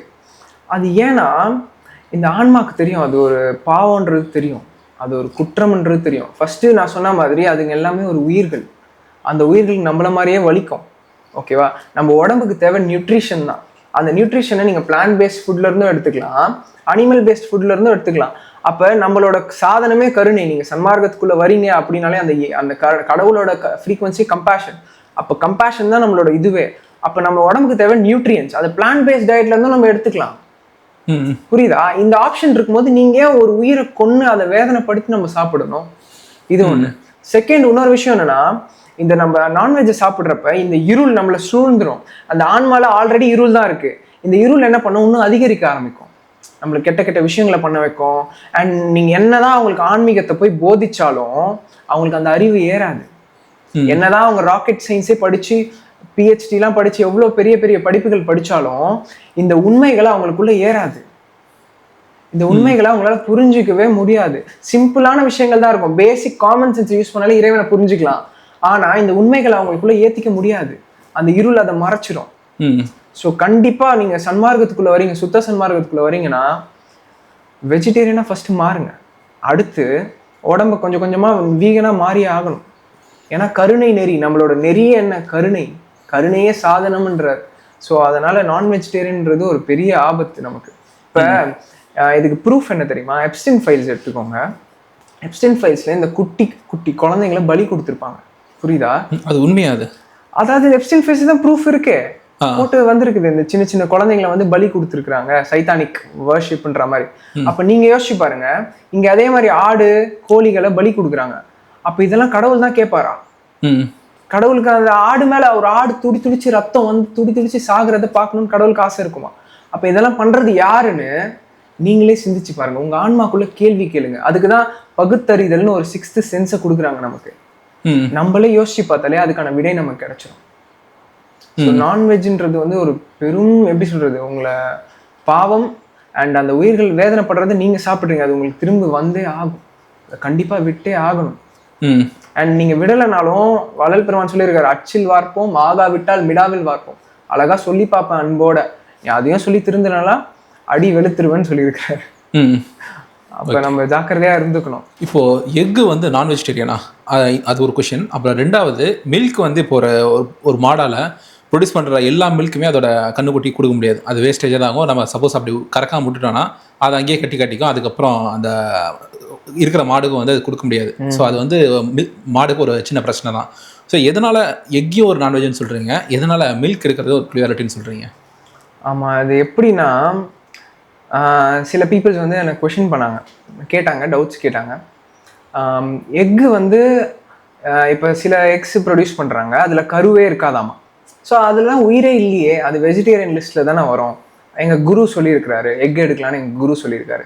ஃபர்ஸ்ட் அவங்களுக்கான கேள்வி என்னன்னா, நீங்க சிந்திச்சு பாருங்க, அந்த குரு எந்த நிலைக்கு போயிருக்காரு? அவரோட ஃபர்ஸ்ட் அவரோட மிஷன்ல வின் பண்ணியிருக்காரான்னு யோசிங்க. இப்போ வள்ளல் பெருமான் சொல்றதை நம்ம கேட்கலாம். ஏன் கேட்கலாம்? அவர் வாழ்ந்து எக்ஸாம்பிளா அந்த அருட்ஜோதி நிலைக்கே போயிட்டாரு. அவர் சொல்ற விஷயங்களை நம்ம கேட்போம். அப்போ எங்க குரு இப்படி சொல்லியிருக்காருன்னா, உங்க குருக்கே ஃபர்ஸ்ட் வந்து உங்க குருவே வந்து அந்த அருட்ஜோதி நிலைக்கு போகணும். அவர் கொடுக்கப்பட்ட எக்ஸாம் ஆன்சர் பேப்பரை அவர் ஃபில் பண்ணணும் ஃபர்ஸ்ட். அதுக்கப்புறம் தான் உங்களையே கைட் பண்ண முடியும். இப்போ அவரே அதில் அவர் ஜெயிக்கலன்னும் போது அவர் சொன்ன விஷயங்களை நீங்க சிந்திச்சு பாருங்க. உங்க ஆன்மாக்குள்ள இருந்து சிந்திச்சு பாருங்க. இப்ப முட்டையில கரு வராதுதான், உண்மைதான். ஆனா அந்த கோழிகள் இருக்குல்ல, ஒரு கோழியால இவ்வளவுதான் முட்டை போட முடியும்னு இருக்கு. அந்த கோழி என்ன பண்றாங்க, ஒரு இன்ஸ்ட்ருமெண்ட் மாதிரி, ஒரு டூல் மாதிரி யூஸ் பண்ணி அதை திரும்ப திரும்ப முட்டை போட வச்சு இந்த விஜய் சேதுபதி கூட சொல்லியிருப்பார்ல, இந்த முட்டை போடுற வலி வந்து அந்த கோழிக்கு தான் தெரியும்ன்ற மாதிரி. ஸோ அதுக்கு அவ்வளோ வலி வேதனை ஏற்படும் ஒரு வாட்டி முட்டை போடும்போது. அதை வந்து ஒரு பொம்மை மாதிரி யூஸ் பண்ணி போட்டு அந்த முட்டையை எடுத்துக்கிட்டே இருக்கிறாங்க. எதுக்குன்னா பிஸ்னஸ் ப்ராஃபிட்ஸ்க்காக. இப்போ ஒரு விமன் இவ்வளோதான் பேபிஸ் பெற்றுக்க முடியும்னா அவங்க உடம்பு இவ்வளோதான் தாங்கும், அவ்வளோதான் பெற்றுக்க முடியும். அதே மாதிரி தான் அந்த கோழி, அதுவும் ஒரு உயிர் தான். அதை வேதனைப்படுத்தி வர அந்த உணவை சாப்பிட்றீங்கன்னா அந்த வேதனை உங்களுக்கு தான் வரும். ஸோ கண்டிப்பா வந்து சுத்த சன்மார்க்கத்துக்கு வரீங்க அப்படின்னா முட்டையெல்லாம் நீங்க தவிர்த்து தான் ஆகணும். எவ்வளோ பிளான்ட் பேஸ்ட் ப்ரோட்டீன்ஸ் இருக்குங்க, சாட் ஜிபிடியில் போட்டிங்கன்னா வந்துடும் எல்லாமே. உங்கள் உடம்புக்கு என்னென்ன தேவையோ அது கொடுக்கும். அதை வாங்குறதுக்கு உங்களுக்கு என்ன, அவ்வளோதான். ஈஸியான அவைலபிளாக இருக்குது எல்லா ப்ராடக்ட்ஸுமே, ஈஸியாக இருக்கும். அண்ட் மில்க் பார்த்தீங்கன்னா டெய்ரி இண்டஸ்ட்ரியில் என்ன பண்ணுறாங்க, நான் ஃபர்ஸ்ட் சின்ன வயசில் என்ன நினைப்பேன், மாடுனாலே பால் கறந்துக்கிட்டே தான் இருக்கும் போலன்னு நான் நினச்சிட்டு இருப்பேன். ஆனால் எனக்கு வளர்ந்ததுக்கு அப்புறம் தான் தெரியுது, மாடுமே மனுஷங்க மாதிரி தான். அந்த மாடு ப்ரெக்னென்ட் ஆனால் அதோட குழந்தைக்காக தான் அது பால் கறக்குது. அதான் ஃபர்ஸ்ட் விஷயம். அந்த பால் வந்து எதுக்குன்னா அந்த குழந்தைக்காக தான் அது கறக்குது. ஸோ இப்போ லெட்ஸே வந்து இப்போ டெய்ரி இண்டஸ்ட்ரியில் இந்த டொமினியன் ஒரு டாக்குமெண்ட்ரி இருக்கு, அதை போய் நீங்க பார்த்துட்டு அதுக்கப்புறமா நீங்க பாலை குடிச்சிருங்க பார்க்கலாம். நான் உங்களுக்கே நான் சொல்றேன் அது. ஏன்னா அவ்வளோ கொடுமைகள் நடந்துகிட்டு இருக்கு. இது என்னன்னா பால் குடிக்கிறவங்களுக்கே இவ்வளோ கொடுமைகள் நடக்குதுன்னு தெரியல. பால் குடிச்சிட்டு இருக்காங்களா அவங்களுக்கே நம்ம வந்து இவ்வளோ பெரிய குற்றத்துக்கு வந்து துணை போறோமா அப்படின்றது அவங்களுக்கு தெரியல. இப்ப அந்த பால் வந்து அது கண்ணுக்குட்டிக்கு தான். ஆனா என்ன பண்றாங்க, அது ஒரு மேல் கண்ணு ஃபீமேலா இருந்தா தப்பிச்சுக்கிச்சு. ஏன் தப்பிச்சுக்கிச்சுன்னா திரும்ப அது பிரெக்னென்ட் ஆகி அது குட்டி போட்டு அதை ஒரு பிசினஸ் மிஷினா யூஸ் பண்ணிக்கலாம். அதனால அது தப்பிச்சிருச்சு. இதுவே ஒரு ஆண் கண்ணுக்குட்டியா இருந்ததுன்னா இப்ப அந்த பால் எல்லாத்தையும் அது குடிக்கும்ல, அது வளர்றதும் வேஸ்ட்ன்ற மாதிரி கன்சிடர் பண்றாங்க. அப்ப என்ன பண்றாங்க, இதை எடுத்துட்டு போய் அப்படியே கறி கடைக்கு கொடுத்துட்றாங்க. எங்க மாமா வீட்லயும் நடந்ததுங்க. அவங்க வந்து கோஷாலாவுக்கு தான் கொடுக்குறேன்னு சொல்லி வாங்கிட்டு போயிருக்காங்க கண்ணுக்குட்டி, ஆண் கண்ணுக்குட்டியை. இவங்க கறி கடைக்கெல்லாம் கொடுக்க மாட்டாங்களா, ஸோ கோஷாலா தான் எடுத்துட்டு போறேன்னு சொல்லி ஆனா கறி கடைக்கு தான் எடுத்துட்டு போயிருக்காங்க மாட்டு கண்ணுக்குட்டியை. அப்ப இப்படிலாம் குற்றங்கள் நடந்துகிட்டு இருக்கு. அப்ப நீங்க குடிக்கிற அந்த பால் அந்த கண்ணுக்குட்டிக்கானது, அந்த கண்ணுக்குட்டி செத்து போச்சு. இப்ப அந்த துன்பம் யாருக்கு வரும், இந்த பால் யார் யார் குடிக்கிறாங்களோ அவங்க எல்லாருக்குமே அந்த கர்மா போய் ஆட் ஆகும். அண்ட் அந்த ஃபீமேல் கண்ணுக்குட்டியும் என்ன பண்றாங்க, அந்த ஃபீமேல் கண்ணுக்குட்டியும் வளர்ந்து பாலை கறந்து யூஸ் பண்ணிக்கிட்டு ஒன்ஸ் அதால பேபி பெத்துக்க முடியாது, அது குட்டி அதை ஜென்ரேட் பண்ண முடியாதுன்னா அதையும் கறி கடைக்கு அனுப்பிடுறாங்க. அப்ப இப்படிப்பட்ட கொடுமையான விஷயங்களை பண்ணி நம்ம அந்த பாலை பருகணுமா? அதுக்கு ஆல்டர்னேட்டிவ் சோர்ஸ் இருக்கு. ஓட் மில்க் இருக்கு, கோகனட் மில்க் இருக்கு. கோகனட் மில்கை விட சத்துள்ளது என்ன இருக்கு, இயற்கையோட அசுர பலம் இருக்கு கோகனட் மில்க்ல. அப்போ ஆல்மண்ட் மில்க் இருக்கு. இப்படிலாம் குடிக்கலாம். நானுமே ஒரு டீ அடிக்டா இருந்தேன் முன்னாடி. அப்ப எனக்கு வந்து சடனா பால் விட்டோடனே என்னால டீ குடிக்காம இருக்க முடியல. அப்ப நான் என்ன பண்ணேன், ஆல்மண்ட் மில்க் இருக்கு, ஆல்மண்ட் மில்க் வாங்கி அதுல டீ தூளை போட்டு குடிப்பேன். யூடியூப்ஸ்ல போட்டிங்கனாலே வரும் vegan style of making chai coffee, அதெல்லாம் போட்டிங்கன்னா அவ்வளோ லிஸ்ட் வரும். ஸோ அதெல்லாம் முற்றிலும் நம்ம கை விடணும். ஏன்னா அங்கே வந்து நம்மளோட அதான் சொன்னல, நம்மளோட கோலே கருணை சார்ந்துதான் நம்மளோட நெறியே. அப்போ அந்த நெறியிலேருந்து நம்மளை தவற வைக்குது. ஸோ இதெல்லாம் முற்றிலும் வந்து குற்றமாக ஆகிட்டு இருக்கு. அதனால தான் வேர்ல்டுலையும் இவ்வளோ பேர் வீகன்ஸாக மாறினாங்க. இந்த குற்றத்தெல்லாம் பார்க்குறாங்க, அவங்களால அதை ஏற்றுக்க முடியல, சகிக்க முடியல. இவ்வளோ குற்றம் பண்ணிட்டு இருக்குமா நம்ம, இதுக்கு நான் துணை போறேனா, இதுக்கு நான் துணை போக மாட்டேன் அப்படின்னு தான் வீகனாக மாறுறாங்க. வீகனாக இருந்தவங்க எல்லாருமே பிறந்ததுலேருந்து வீகன்லாம் இல்லை. அவங்களும் நம்மள மாதிரி பால் தயிர் மோர்லாம் சாப்பிட்டு இருந்திருப்பாங்க, கறி மீன்லாம் சாப்பிட்டு இருந்திருப்பாங்க. இவ்வளோ குற்றம் நடக்குதா, இதுதான் வந்து நமக்கு ஃபுட்டாக கொடுக்குறாங்களான்னு தெரிஞ்சு அதை முற்றிலும் கைவிடுறாங்க. ஸோ இது வந்து குற்றம் தான். வள்ளலார் நம்ம இங்கே பூமியில் கும்பிடக்கூடிய கடவுள்களை பற்றி என்ன சொல்கிறாங்க, எனி ரிலிஜியன், அவர் என்ன சொல்கிறாரு? ஓகே, ஸோ இதுக்குமே என்னன்னா நம்ம பேருபதேசத்தை எடுத்துக்கலாம். இப்போ பேருபதேசம்னா என்னன்னா, அவர் வந்து அகவல்லாம் எழுதிட்டாரு, அந்த இறைநிலைக்கு, அதாவது லைட் பாடியை ஆல்ரெடி வள்ளல் பெருமான் அட்டைன் பண்ணிட்டாரு. ஓகேவா, பண்ணிட்டு தான் மக்களோட மக்களாக சுற்றிக்கிட்டு இருக்காரு. இதுக்கு என்ன ப்ரூஃப்னா, அவர் நடக்கும் போதே அவருக்கு ஷேடோ தெரியாதாமா. நான் சொன்னல, ஒரு ஜோதியை வந்து நீங்க வச்சு பாத்தீங்கன்னா ஜோதிக்கு ஷேடோ இருக்காது, ஆனா அந்த விளக்குக்கு ஷேடோ இருக்கும். சோ அவர் வந்து ஒளியாவே மாறிட்டு தான் மக்களோட மக்களா சுத்திட்டு இருக்கிறாரு. அப்ப சுத்திட்டு இருக்கிறப்பதான் அந்த லைட் பாடி அட்டைன் பண்ணிட்டாரு, கேஷுவலா தான் இருந்திருக்கிறாரு. அப்ப அதையும் தாண்டி அருட்ஜோதி நிலைன்னு ஒண்ணு இருக்கு, அந்த அருட்பெரும் ஜோதியோட ஒன்றரை கலக்கிறது, அதான் அமுத வடிவம்னு சொல்லியிருப்பாரு ஞானசரியையில. சோ இந்த அருட்ஜோதி நிலைக்கு போறதுக்கு முன்னாடி அதுக்கு ஃபியூ டேஸ் இருக்கு. அதுக்கு போறதுக்கு முன்னாடி அந்த மக்கள் எல்லாம் கூப்பிட்டு பேசுறாரு, உபதேசம் பண்றாரு. அப்ப பேசுறது யாரு? மனுஷனா? மனுஷன் இல்ல, அந்த இறைவன் தான். வள்ளல் பெருமானுக்குள்ள இருந்து பேசுறது இறைவன். என்ன சொல்றாருன்னா, கடவுளுக்கு கை கால் முதலியன இருக்குமா? இதை நீங்களே உங்க ஆன்மாக்குள்ள கேள்வி கேளுங்க. உங்களோட அந்த உங்களுக்குள்ளேயே அந்த பகுத்தறிதல் இருக்குல்ல, அதை வச்சு நீங்களே கேள்வி கேளுங்க. கடவுளுக்கு கை கால் முதலியன இருக்குமா அப்படின்னு கேட்கிறாரு. கேட்டுட்டு அவரே பதில் சொல்றாரு. கேட்டா பதில் சொல்ல தெரியாம வியக்கிறார்கள்ன்றாங்க. இந்த கடவுள் கை கால் இருக்குமான்னு கேட்டா பதில் சொல்ல தெரியாம வந்து முழிக்கிறாங்களாமா. ஐயோ என்ன பண்றதுன்னு சொல்லிட்டு இதை நம்ம சிந்திக்கணும். அதாவது பெரியவர்கள் சொல்றவங்க கடவுளை பத்தி உளறி வச்சிருக்கிறாங்களாமா, உண்மையை தெரியாம. அப்ப இதுக்கும் என்ன சொல்றாரு? ஆன்சர் சொல்றாரு. இதுக்கும் பதில் சொல்றாரு பாருங்க. இதுக்கு ஆன்சர் சொல்றாரு. ஆதியிலே மறைத்த ஒரு வல்லவன், அவன் ஆதியிலே ஒருத்தவங்க வந்து மறைச்சு வச்சிருக்காங்களாம், இந்த இயற்கை உண்மை நெறிய தெரிய வைக்க விடாம ஆதியிலே மறைச்சு வச்சிருக்காங்களாமா.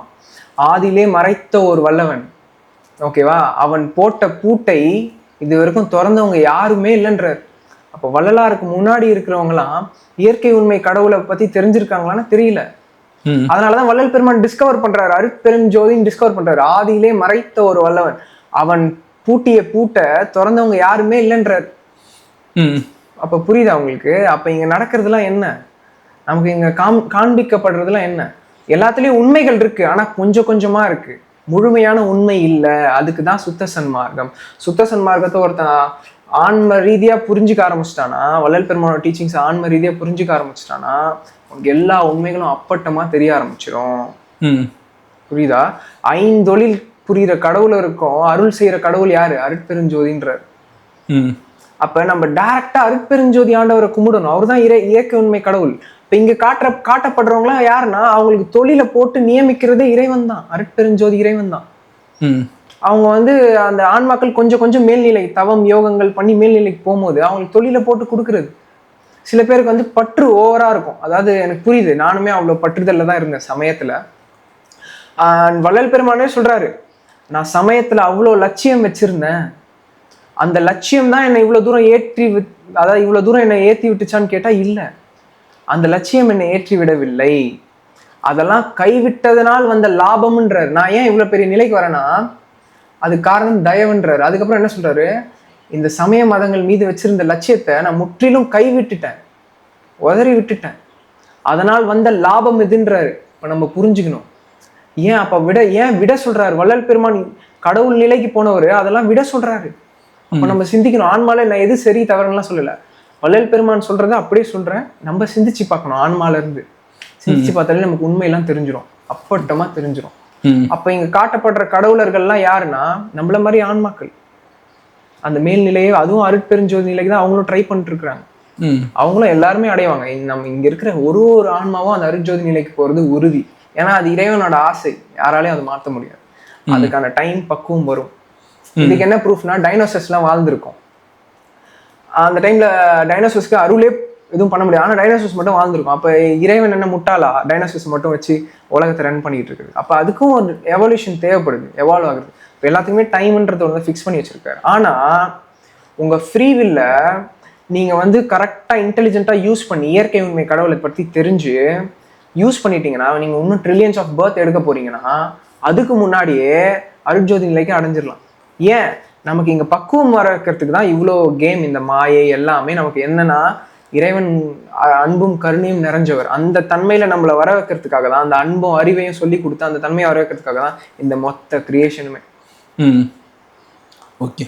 அப்ப இந்த கடவுளர்கள்லாம் வந்து அதாவது இயற்கை உண்மை கடவுள் அருட்பெருஞ்சோதியே, அவரை வணங்குங்க, அவரோட பாதங்களை பிடிச்சுக்கோங்க, இருக்க பிடிச்சுக்கோங்க வள்ளல் பெருமானோட பாதங்களை. அவர் உங்களை வழி நடத்தி அழகா கூப்பிட்டு போயிட்டே இருப்பார். நீங்க எந்த கஷ்டமும் பண்ண வேணாம். நீங்க பண்ற விஷயத்த, அதாவது அவர்கிட்ட சரண் அடைஞ்சிட்டீங்கன்னா நீங்க எதுவுமே பண்ண வேணாம், உங்களுக்கான விஷயத்த அவர் பண்ண ஆரம்பிப்பார். இதுக்கு நானே ஒரு ப்ரூஃப். எல்லாத்தையும் நம்ம என்ன கேட்குறோமோ கொடுக்குறாரு. இது சத்தியமா சொல்றேன், எல்லாமே நடக்கும். இறைவன் மீது அந்த உண்மை அன்போட அந்த பிற உயிர்கள் மீது தயவோட நம்ம இருக்க ஆரம்பிச்சோம்னா நம்ம கேட்கறது அனைத்தும் நடக்கும். எல்லாமே நமக்கு பண்ணி கொடுப்பாரு. அவரே பார்த்துப்பாரு, நம்மளை முன்னின்று வழி நடத்துவார், உங்களுக்கு எல்லா உண்மைகளும் தெரிவிப்பார். வள்ளலார் அவங்க ஆன்ம ஞானத்தை பற்றியும் புத்தகங்களை படித்து வரக்கூடிய ஞானங்களை பற்றி என்ன சொல்கிறாங்க, என்ன டிஃப்ரெண்ட் பண்ணுறாங்க? அதாவது ஆன்ம ஞானம்ன்றது வந்து ஓதாமல் உணர்ந்திட ஒளியளி தெனக்கே ஆதாரம் ஆகிய அருட்பெருஞ்சோதின்னு அவரே மென்ஷன் பண்றாரு. அப்போ வள்ளல் பெருமான் ஸ்கூலுக்கு போனாரா, இல்லை ஏதாவது புத்தகங்கள் படிச்சிருப்பாரா? கண்டிப்பா இல்லை. அப்ப ஓதாமல் உணர்ந்திட ஒளி அளித்தெனக்கே ஆதாரம் ஆகிய அருட்பெருஞ்சோதி, நீ தான் ப்ரூஃப். நான் வந்து எதுவுமே படிக்க வேணாம், ஆன்மாலேயே எல்லா நாலேஜும் இருக்குன்றதுக்கு ப்ரூஃபே வள்ளல் பெருமானார் தான். இப்ப நானுமே திருவருட்பா முழுமையா கரைச்சி குடிச்சிருக்கேன் அப்படின்னா இல்ல, எனக்கு தெரியாது, நான் படிச்சது இல்லை. இப்பதான் அகவலையே படிக்க ஸ்டார்ட் பண்ணியிருக்கிறேன் நான். அப்ப திருவருட்பால இருந்து ஒரு லைன் எடுத்து என்கிட்ட கேட்கறாங்கன்னா என்னோட புரிதலுக்கு என்ன ஆன்ம புரிதல் இருக்கோ அதுக்கு தான் நான் பதில் சொல்ல முடியும். அப்ப ஆன்மாலேயே உங்களுக்குள்ள எல்லாமே இருக்கு, ஏன்னா இறைவனே உங்களுக்குள்ளதான் இருக்கிறாரு. அந்த ஆன்மால ஒட்டிக்கிட்டு இருக்க திரையை விளக்கிட்டீங்கன்னா எல்லாமே உங்களுக்கு அப்பட்டமா தெரிய ஆரம்பிக்கும். இப்ப நான் இதெல்லாம் பேசுறேன்னா நான் பேசுறேன்னா கண்டிப்பா இல்லை, எனக்கு இந்த அறிவே கிடையாது, நானே சொல்றேனே. அப்ப என்னுள்ள இருந்து இசைக்கின்றாரு வள்ளல் பெருமானார், எனக்குள்ள இருந்து அந்த பேசிக்கிட்டு இருக்காரு, அவரு தான் பேசிக்கிட்டு இருக்காரு இவ்வளவு விஷயத்தையும். அண்ட் இதை நம்ம படிச்சு மனப்பாடம் பண்ணி அந்த ஸ்கூல்ல இருந்தே எனக்கு மனப்பாடம் பண்றது பிடிக்காது, மனப்பாடம் பண்ணாதான் மறந்துடுவேனே. அப்ப இதெல்லாம் ஓதாமல் உணர்த்தப்படும். ஆன்ம ஞானம்ன்றது நீங்க எந்த புத்தகங்கள், நீ புத்தகங்கள் படிக்கலாம், அது தப்புன்னு சொல்லலை, ஃப்ரீ டைம்ல டைம் கிடைக்கும் போது படிக்கலாம். ஆனா நமக்கு காலம் இல்லை. மனுஷன் இப்ப 80 வருஷம் வாழ்றதே கஷ்டமாயிருச்சு, அவ்வளவு நோய்கள் அவ்வளோ துன்பங்கள் வந்துருது. அப்ப டக்குன்னு நமக்குள்ள உள் உணரணும், இறைவனை உள் உணர ஆரம்பிக்கணும். ஓதாமல் நமக்கே உணர்த்தப்படும். அந்த பேரறிவு நமக்கு டைரக்டா கொடுக்கப்படும். திருவருட்பாவை படிச்சவங்கலாம் எண்ணற்ற ஆன்மாக்கள் இருக்கிறாங்க, அது ஃபிங்கர் டிப்ல வச்சிருப்பாங்க ஒரு லைனையும். ஆனா உள்ளுக்குள்ள ஏதாவது எக்ஸ்பீரியன்ஸ் இருக்குமானா இருக்காது. ஸோ இது வந்து ஆன்ம ஞானம், ஆன்மால இருந்து நமக்கு ஞானம் இருக்கு, அதை புரிஞ்சுக்கலாம். புத்தக ஞானம்ன்றது நிறைய பிலாசபிக்கல் புக்ஸ் படிச்சிருப்பாங்க, ஸ்பிரிச்சுவல் புக்ஸ் படிச்சிருப்பாங்க, ஆனா உள்ளுக்குள்ள ஏதாவது எக்ஸ்பீரியன்ஸ் இருக்குமானா இருக்காது. இப்ப நம்ம எப்படி இங்கேயே வந்து ராக்கெட் சயின்ஸ் அளவுக்கு நல்லா பெரிய பெரிய விஷயங்கள் படிச்சிருப்பாங்க, ஆனா அதெல்லாம் அடுத்த பிறவிக்கு நம்மளோட வருமானம் வராது, முடிஞ்சு போச்சு, இந்த பிறவியோட முடிஞ்சு போச்சு. நீங்க என்னதான் படிச்சாலும், ஏஐ பத்தி படிச்சாலும், எது படிச்சாலும் அந்த படிப்புக்கு முடிவு இருக்கு. சாகா கல்வி தரம் அறிதல் வேணும்ன்றாரு. அப்ப சாகாத கல்வி எதுனா இந்த சுத்த சன்மார்க்கம், இந்த கருணை நெறி. இப்போ அதுக்கும் நான் தான் ப்ரூஃப். எனக்கு வந்து இதெல்லாம் வந்து நான் படித்தேன், நான் இதில் படித்தேன்னா இல்லை, போன பிறவியோட கண்டினியூஷன். சொன்னல பாட்டு சித்தரோட கிளாஸில் அருட்பெருஞ்சோதின்றாங்க. அப்போ எனக்கு எதுவும் ஸ்ட்ரைக் ஆகுது அந்த வேர்டு, எங்கேயோ கேட்ட மாதிரி இருக்குது, என்ன அருட்பெருஞ்சோதி, என்னதான் அது அப்படின்னு சொல்லி எனக்கு உள்ள அந்த ஆன்மா குஷியாகுது அருட்பெருஞ்சோதின்னு கேட்ட உடனே. அப்ப என்ன ஆகுது, போன பிறவில அதெல்லாம் உணர்ந்திருக்கிறேன், அந்த சாகா கல்வி இந்த பிறவிலையும் தொடருது. இப்போ அதை தரம் அறியணும், சாகா கல்வியை தரம் அறியணும். இதுதான் புத்தக அறிவுக்கும் ஆன்ம அறிவுக்கும் டிஃப்ரென்ஸு. ஆன்மாலேயே உங்களுக்கு உணர்த்தப்படும், நமக்கு காலம் இல்லை, எல்லா புத்தகத்தையும் படிச்சு மற்ற அறிவோம் என சிறிது தாழ்ந்திருப்பீர், ஆனால் மரணம் எனும் பாவி வந்துடுமேன்றாரு. நம்ம இதை போய் படிப்போம், இதை பத்தி தெரிஞ்சுக்கலாம், இதை பத்தி சரி இங்க என்ன சொல்றாங்க இதை பத்தி தெரிஞ்சுக்கலான்னு போவீங்க, ஆனா மரணம் எனும் பாவி வந்துடும்ன்றாரு. ஏன் டைம் இல்லை, நமக்கு டைம் இல்லை, காலம் இல்லைன்றாரு. அப்ப டக்குன்னு ஆன்மாலேயே உங்களுக்கு ஃபிராக்ஷன் ஆஃப் செகண்ட்ல கொடுக்கப்படும் நாலேஜ். நீங்க பேசவே வேணாம், உங்களுக்குள்ள இருந்து வெளியே வந்துட்டே இருக்கும் ஞானம். இதான் அதுக்கான டிஃபரன்ஸ். இப்போ என்ன மாதிரி நார்மல் லைஃப் ஃபீட் பண்றவங்க அருள்பெருஞ்சோதி ஜோதி ஆண்டவருடைய நிலையை அடைய முடியுமா? கண்டிப்பா நிச்சயமா அடைய முடியும். வள்ளல் பெருமான் இங்க வருவிக்க விட்டு அருளை பெற்றேன்றது எதுக்குன்னா நம்ம எல்லாரையும் கைட் பண்றதுக்கு தான், இந்த உண்மை நிறைய போதிக்கிறதுக்கு தான். இப்ப நான் சொன்னல, நாயினும் கடையேன் ஈனும் இழிந்தேன் ஆயினும் அருளி அருட்பெருஞ்சோதி. அப்ப வந்து நான் வந்து நார்மலான ஒரு உலகியல் லைஃப் வாழ்ந்துட்டு இருந்தவன் தான், இப்பயும் உலகியல்ல தான் இருக்கிறேன், சகஜமா சன்மார்க்கத்தை பயின்று போயிட்டு இருக்கிறேன். அப்ப என்னால முடியுதுன்னா எல்லாராலையும் முடியும், கண்டிப்பா முடியும் எல்லாராலையும். இப்ப இந்த வீடியோவை பாக்குற எல்லாராலையும் இது முடியும், இது சத்தியம். ஏன்னா எல்லாருக்குள்ளயும் என்ன சொல்லியிருக்கிறாரு, இப்போது இங்க இருக்கின்றோம், எல்லா உயிர்களுக்குள்ளயும் புகுந்துப்போம். வள்ளல் பெருமான் எல்லா உயிர்களுக்குள்ளயும் புகுந்துட்டாரு, உள்ள இருந்து இயக்கிட்டு இருக்கிறாரு. அது உணராம இருக்கிறாங்க ஆன்மாக்கள். இந்த வீடியோவை பாக்குறாங்கனாலே கோடி புண்ணியங்கள் பண்ணிருக்கணும் அந்த ஆன்மா. வள்ளல் பெருமான் உள்ள இருந்து இயக்குறாரு, இந்த உண்மைகளை தெரிஞ்சுக்கோ, ஞானத்தை புரிஞ்சுக்கோன்னு சொல்லிட்டு. மீட் பண்றவங்களும் கண்டிப்பா இந்த இறைநிலையை அடைய முடியும். ஸோ இங்க இருக்கிறதே 3 விஷயம், ஓகேவா? பாடி, மைண்ட், சோல். சோல் தான் நம்ம, பாடியும் மைண்டும் இறைவன் நமக்கு கொடுக்கப்பட்ட டூல், ஓகேவா? ஸோ இது 3த்தையும் நம்ம ப்ராப்பரா ரெடி பண்ணிட்டோம்னா அருட்ஜோதி நிலைக்கு தயாராகிடுவோம் கன்ஃபார்ம். அப்ப ஃபர்ஸ்ட் மைண்டுன்றது பாத்தீங்கன்னா எப்படின்னா, வள்ளல் பெருமானை வச்சு நான் சொல்றேன் எக்ஸாம்பிளா. வள்ளல் பெருமான் என்ன பண்றாரு, அவருக்கும் நமக்கு கொடுக்கப்பட்ட மைண்டு அவருக்கும் கொடுக்கப்பட்டுச்சு. அவர் என்ன பண்ணாரு, மைண்டை சூப்பர் மைண்ட் ஆக்கிட்டார், தோழியாக்கி இவர் சொல்றத மைண்டை கேட்க வச்சிட்டாரு.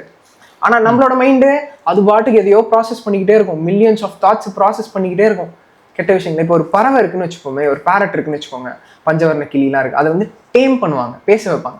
இப்போ அது கெட்ட விஷயத்துங்களே சொல்லி தரீங்கன்னா அது கெட்ட விஷயத்த மட்டும்தான் பேசும். ஆனா நல்ல விஷயத்த சொல்லி தரீங்கன்னா நல்ல விஷயத்த பேசும். இதே தான் நம்ம மைண்டுமே. நம்ம மைண்டை டேம் பண்ண ஆரம்பிக்கணும்.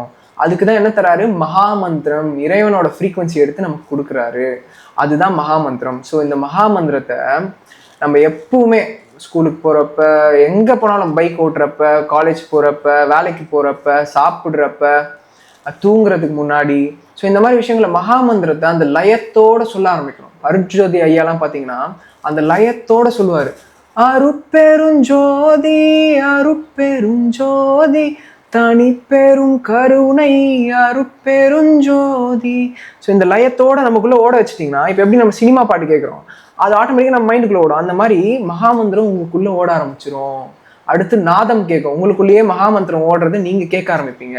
அடுத்து பரநாதம், உங்க வீட்டுக்கு வெளியில ஸ்பீக்கர்ல போட்ட மாதிரி கேட்க ஆரம்பிக்கும் மகாமந்திரம், அது பரநாதம். ஸோ இந்த மாதிரி உங்க மைண்ட் டேம் ஆக ஆரம்பிக்கும். போக போக போக போக மகாமந்திரத்தை விடக்கூடாது. மகாமந்திரத்தை உள் உணர்ந்து சொல்லிக்கிட்டே இருக்கணும். நம்ம மகாமந்திரம் சொல்றப்ப நம்மளே அதை ரசிக்கணும். நம்மளே பாடி நம்மளே ரசிக்கிறப்ப ஆன்ம நெகிழ்ச்சி ஏற்படும், மைண்டு டேம் ஆக ஆரம்பிச்சிடும். இறைவனே சிந்திச்சுட்டு இருக்கிறீங்க. அதை எப்படி இருக்கணும்னா, ஒரு குழந்தை எப்படி தன் அம்மாவை அன்போட கூப்பிடுது, அம்மான்னு ஆசையா கூப்பிடும்ல, அந்த மாதிரி இறைவனை கூப்பிடுங்க. இறைவனோட அருள் ஒளியவே கூப்பிடுறீங்க. மகாமந்திரம் சொல்றதே ஒரு உயர்ந்த ஜீவகாருண்யம் தான். ஏன் இந்த இருள சூழ்ந்த பூமியில இறைவனோட அருளை கூப்பிடுறீங்க, இங்க வாங்க வாங்க வாங்கன்னு இறைவனோட அருளை கூப்பிடுறீங்க. ஸோ மகாமந்திரம் சொல்லி மைண்டை டேம் பண்ண ஆரம்பிச்சிடலாம். முடிஞ்சுதா? செகண்ட் வந்து நம்மளோட சோல், அதான் நம்ம ஆன்மா. ஆன்மா இருள் சூழ்ந்த ஒரு விஷயத்துலதான் நம்ம இருக்கோம்னு தெரிஞ்சிச்சு. ஓகேவா? இந்த இருள் சூழ்ந்துதான் ஆன்மா இருக்கு. ஸோ இந்த இருளை விளக்குறதுக்கு வள்ளல் பெருமானே வழி சொல்றாரு. இறைவனை தூய அன்போட நினைக்கிறதுலையும் தோத்திரம் செய்யறதுலையும் கோடி கோடி பங்கு சுத்த உஷ்ணம் ஏற்படும்ன்றாரு. அப்ப அந்த சுத்த உஷ்ணத்தை நம்ம ஏற்படுத்திக்கணும். அப்ப என்ன பண்ணோம், நம்ம பேஜ்லயே 54 க்ளோரிஸ்னு ஒரு சாப்டர் இருக்கு.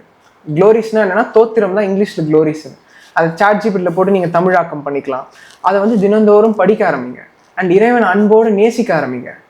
ஓகேவா? அண்ட் பிற உயிர்களுக்கு ஹெல்ப் பண்ண ஆரம்பிங்க, ஜீவகாருண்யம் பண்ண ஆரம்பிங்க. அதாவது உங்களால முயன்ற தரத்துக்கு இருக்கலாம். உங்ககிட்ட காசு இல்லையா, ப்ரேயர் பண்ணிக்கோங்க. எறும்பா இருக்கலாம், பறவைகளா இருக்கலாம், மனுஷங்களா இருக்கலாம், அதாவது உங்களால் முடிஞ்ச அளவுக்கு பண்ண ஆரம்பிங்க. இதை பண்றப்போ சுத்தோஷ்ணம் ஏற்படும்.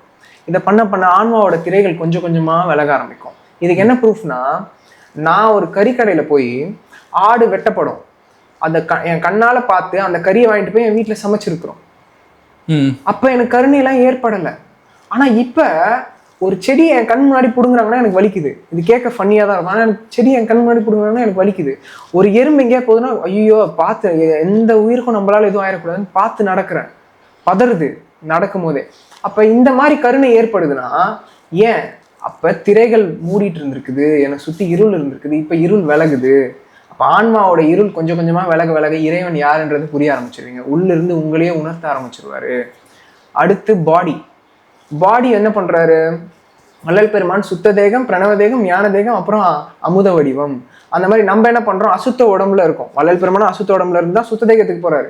அப்ப நம்ம என்ன பண்ணணும், கிளீன் ஃபுட்டை சாப்பிட ஆரம்பிக்கணும். நீங்க ஒரு ப்ராப்பர் பிளான்ட் பேஸ்ட் டயட்டை ஃபாலோ பண்ணணும். அண்ட் வீகனிசமையும் ஃபாலோ பண்ணணும். தேன் சாப்பிட்றது, லெதர் யூஸ் பண்றது, அனிமல் பேஸ்ட் ப்ராடக்ட்ஸ் யூஸ் பண்றது ஸ்டாப் பண்ணணும். பண்ணிட்டு கிளீன் ஃபுட்டை சாப்பிடுங்க. சத்துள்ள காய்கறிகள் சாப்பிடுங்க, நட்ஸ் சாப்பிடுங்க, மில்லட் கஞ்சி வெரைட்டிஸ் இருக்கு, உளுந்தங்கஞ்சி, இந்த மாதிரி நிறைய சத்துள்ள பொருட்களா சாப்பிட ஆரம்பிங்க. சாப்பிட சாப்பிட என்ன ஆக ஆரம்பிக்கும், இறைவன் மீது உண்மையான அன்பு இருக்க, பிற உயிர்கள் மீது தயவு இருக்க, போக போக போக அமிர்தம் சுரக்க ஆரம்பிக்கும். வள்ளல் பெருமான் சொல்லியிருப்பாரு, சன்மார்க்கம்ன்றது அறிவு மார்க்கம். ஒரு இடத்துல பட்டியல் கொடுத்துருப்பாரு, இவங்க இதெல்லாம் சாப்பிடலாம் அதெல்லாம் சாப்பிடலாம்னு சொல்லியிருப்பாரு. இன்னொரு இடத்துல உண்டதெல்லாம் மலமேன்னு சொல்லியிருப்பாரு. அப்ப நம்ம என்னதான் சாப்பிட்டாலும் அது மரணத்தை நோக்கி தான் நம்மளை கூட்டு போகும். அமிர்தம் சாப்பிட்டா மட்டும்தான் நம்ம உடலை அது இம்மார்டாலிட்டி கூட்டு போக ஆரம்பிக்கும். ஸோ நம்ம உடம்ப கொஞ்சம் கொஞ்சமா ட்ரெயின் பண்ணணும். சகஜ பழக்கத்துல இருக்கணும், ஃபோர்ஸ் பண்ணக்கூடாது. ஐயோ வள்ளலார் இந்த மூலிகைலாம் சொல்லிட்டாருன்னு சொல்லி நம்ம அந்த மூலிகையை சாப்பிட்டு நிறைய பேருக்கு அல்சர் வந்திருக்கு. அப்ப அந்த மூலிகைகளை கொஞ்சம் கொஞ்சமா எடுக்க ஆரம்பிக்கணும். உடம்ப வந்து எக்ஸாமின் பண்ணணும், நம்ம உடம்புக்கு இது செட் ஆகுதா, எவ்வளவு எடுக்கலாம். இப்ப சில மூலிகைகள் வள்ளல் பெருமான் சொல்லியிருப்பாரு, சில ஃபாரின் கண்ட்ரீஸ்ல அந்த மூலிகையெல்லாம் பேன், அவன் ஊர்ல அந்த மூலிகையே விளையாது. அப்ப அவன் எப்படி சாப்பிடுவான்? அந்த பீப்புள் எப்படி சாப்பிடுவாங்க? அப்ப அவங்களுக்கும் பொதுவானதுதான் இறைவன். அப்ப இங்க என்ன மேட்டர்னா, அமிர்தம் உண்டு சாப்பிடுற, அமிர்தத்தை சாப்பிடுறதுதான் கோல். அதை நோக்கி போக ஆரம்பிங்க, இறைவன்கிட்டயே பிரார்த்தனை பண்ணுங்க, நடக்கும். ஸோ இந்த மாதிரி சகஜ நிலையிலேயே போகணும், ஃபோர்ஸ் பண்ணிக்க கூடாது, ரொம்ப ஸ்ட்ரெஸ் பண்ணிக்க கூடாது. சகஜ நிலையிலே போக போக போக இறைவன் உங்களை ஆட்கொண்டுடுவாரு. ஸோ இப்போ இவ்வளோ விஷயங்கள் நீங்கள் சொல்கிறீங்க, நீங்கள் டெய்லி என்னென்ன ப்ராக்டிஸ் பண்ணுறீங்க? ஸோ நான் டெய்லியும் என்னென்ன பண்ணுறேன்னா, பிக் பாஸ் மாதிரி காலையில் 9:30 மணி அப்படி வாங்க, காலை 5 மணி அந்த மாதிரி பிரம்ம முகூர்த்தத்தில் எழுச்சிக்க ட்ரை பண்ணிருக்கேன் இப்போ. ஓகேவா? வள்ளல் பெருமானார் பேருபதேசம் சொல்லி. எப்போ தூங்குறீங்க? தூங்குறது ஒரு 8 அந்த மாதிரி. 8 மணிக்கு சாப்பிட்டு ஒரு 8 மணிக்கு தான் வேலையை ஆரம்பிப்பாங்களா? 8 PM அந்த மாதிரியே தூங்க ஆரம்பிச்சிடுறது. இப்போதான் ப்ராக்டிஸ் பண்ணிக்கிட்டு இருக்கேன். வள்ளல் பெருமான் பேருபதேசத்துலேயே சொல்லியிருப்பாரு, 1 ஜாம நேரம், அதாவது 1 ஜாம நேரம்னா 3 hours. ஸோ இதுக்கான சிறந்த டைம் எதுன்னு பார்த்தீங்கன்னா 3 AM to 6 AM. ஸோ இந்த டைமை நம்ம ஸ்கெடியூல் பண்ணிடணும் ப்ராப்பராக. என்ன பண்ணணும்? அந்த டைமில் இறைவனை தோத்திரம் பண்ணணும். தோத்திரம் பண்ணுறது எப்படி? நான் சொன்னால 54 க்ளோரிஸ் படிக்கலாம், இல்லை அகவல் பாராயணம் பண்ணலாம். அகவல் என்ன? இறைவனோட பெருமைகளை பற்றி தான் வள்ளல் பெருமான் எழுதியிருப்பார். ஸோ அகவலை வந்து படிக்கலாம். அதுக்கே 2 hours ஆகிடும். அண்ட் ஒரு 1 hour கைகளை இப்படி வச்சுக்கிட்டு கீழே ஒரு விரிப்பு போட்டுக்கோங்க, ஒரு விளக்கேற்றி வச்சுக்கோங்க. காலையில் எழுந்த உடனே குளிக்கணும்னு கூட அவசியம் இல்லை, மூஞ்செல்லாம் கழுவிட்டு ஒரு விளக்கேற்றி வச்சுட்டு கைகளை இப்படி வச்சுட்டு முதுகெலும்பு ஸ்ட்ரைட்டாக வச்சுக்கோங்க. கீழே ஒரு விரிப்பு போட்டுக்கோங்க. உங்கள் கம்ஃபர்டபுள் பொசிஷனில் சப்பளங்கால் போட்டு கம்ஃபர்டபுள் பொசிஷனில் உட்காந்துட்டு அந்த அருட்பெருஞ்சோதி மகாமந்திரத்தை லயத்தோட சொல்ல ஆரம்பிக்கணும். நம்மளே அதை ரசிக்க ஆரம்பிக்கணும் கொஞ்சம் கொஞ்சம் கொஞ்சமாக.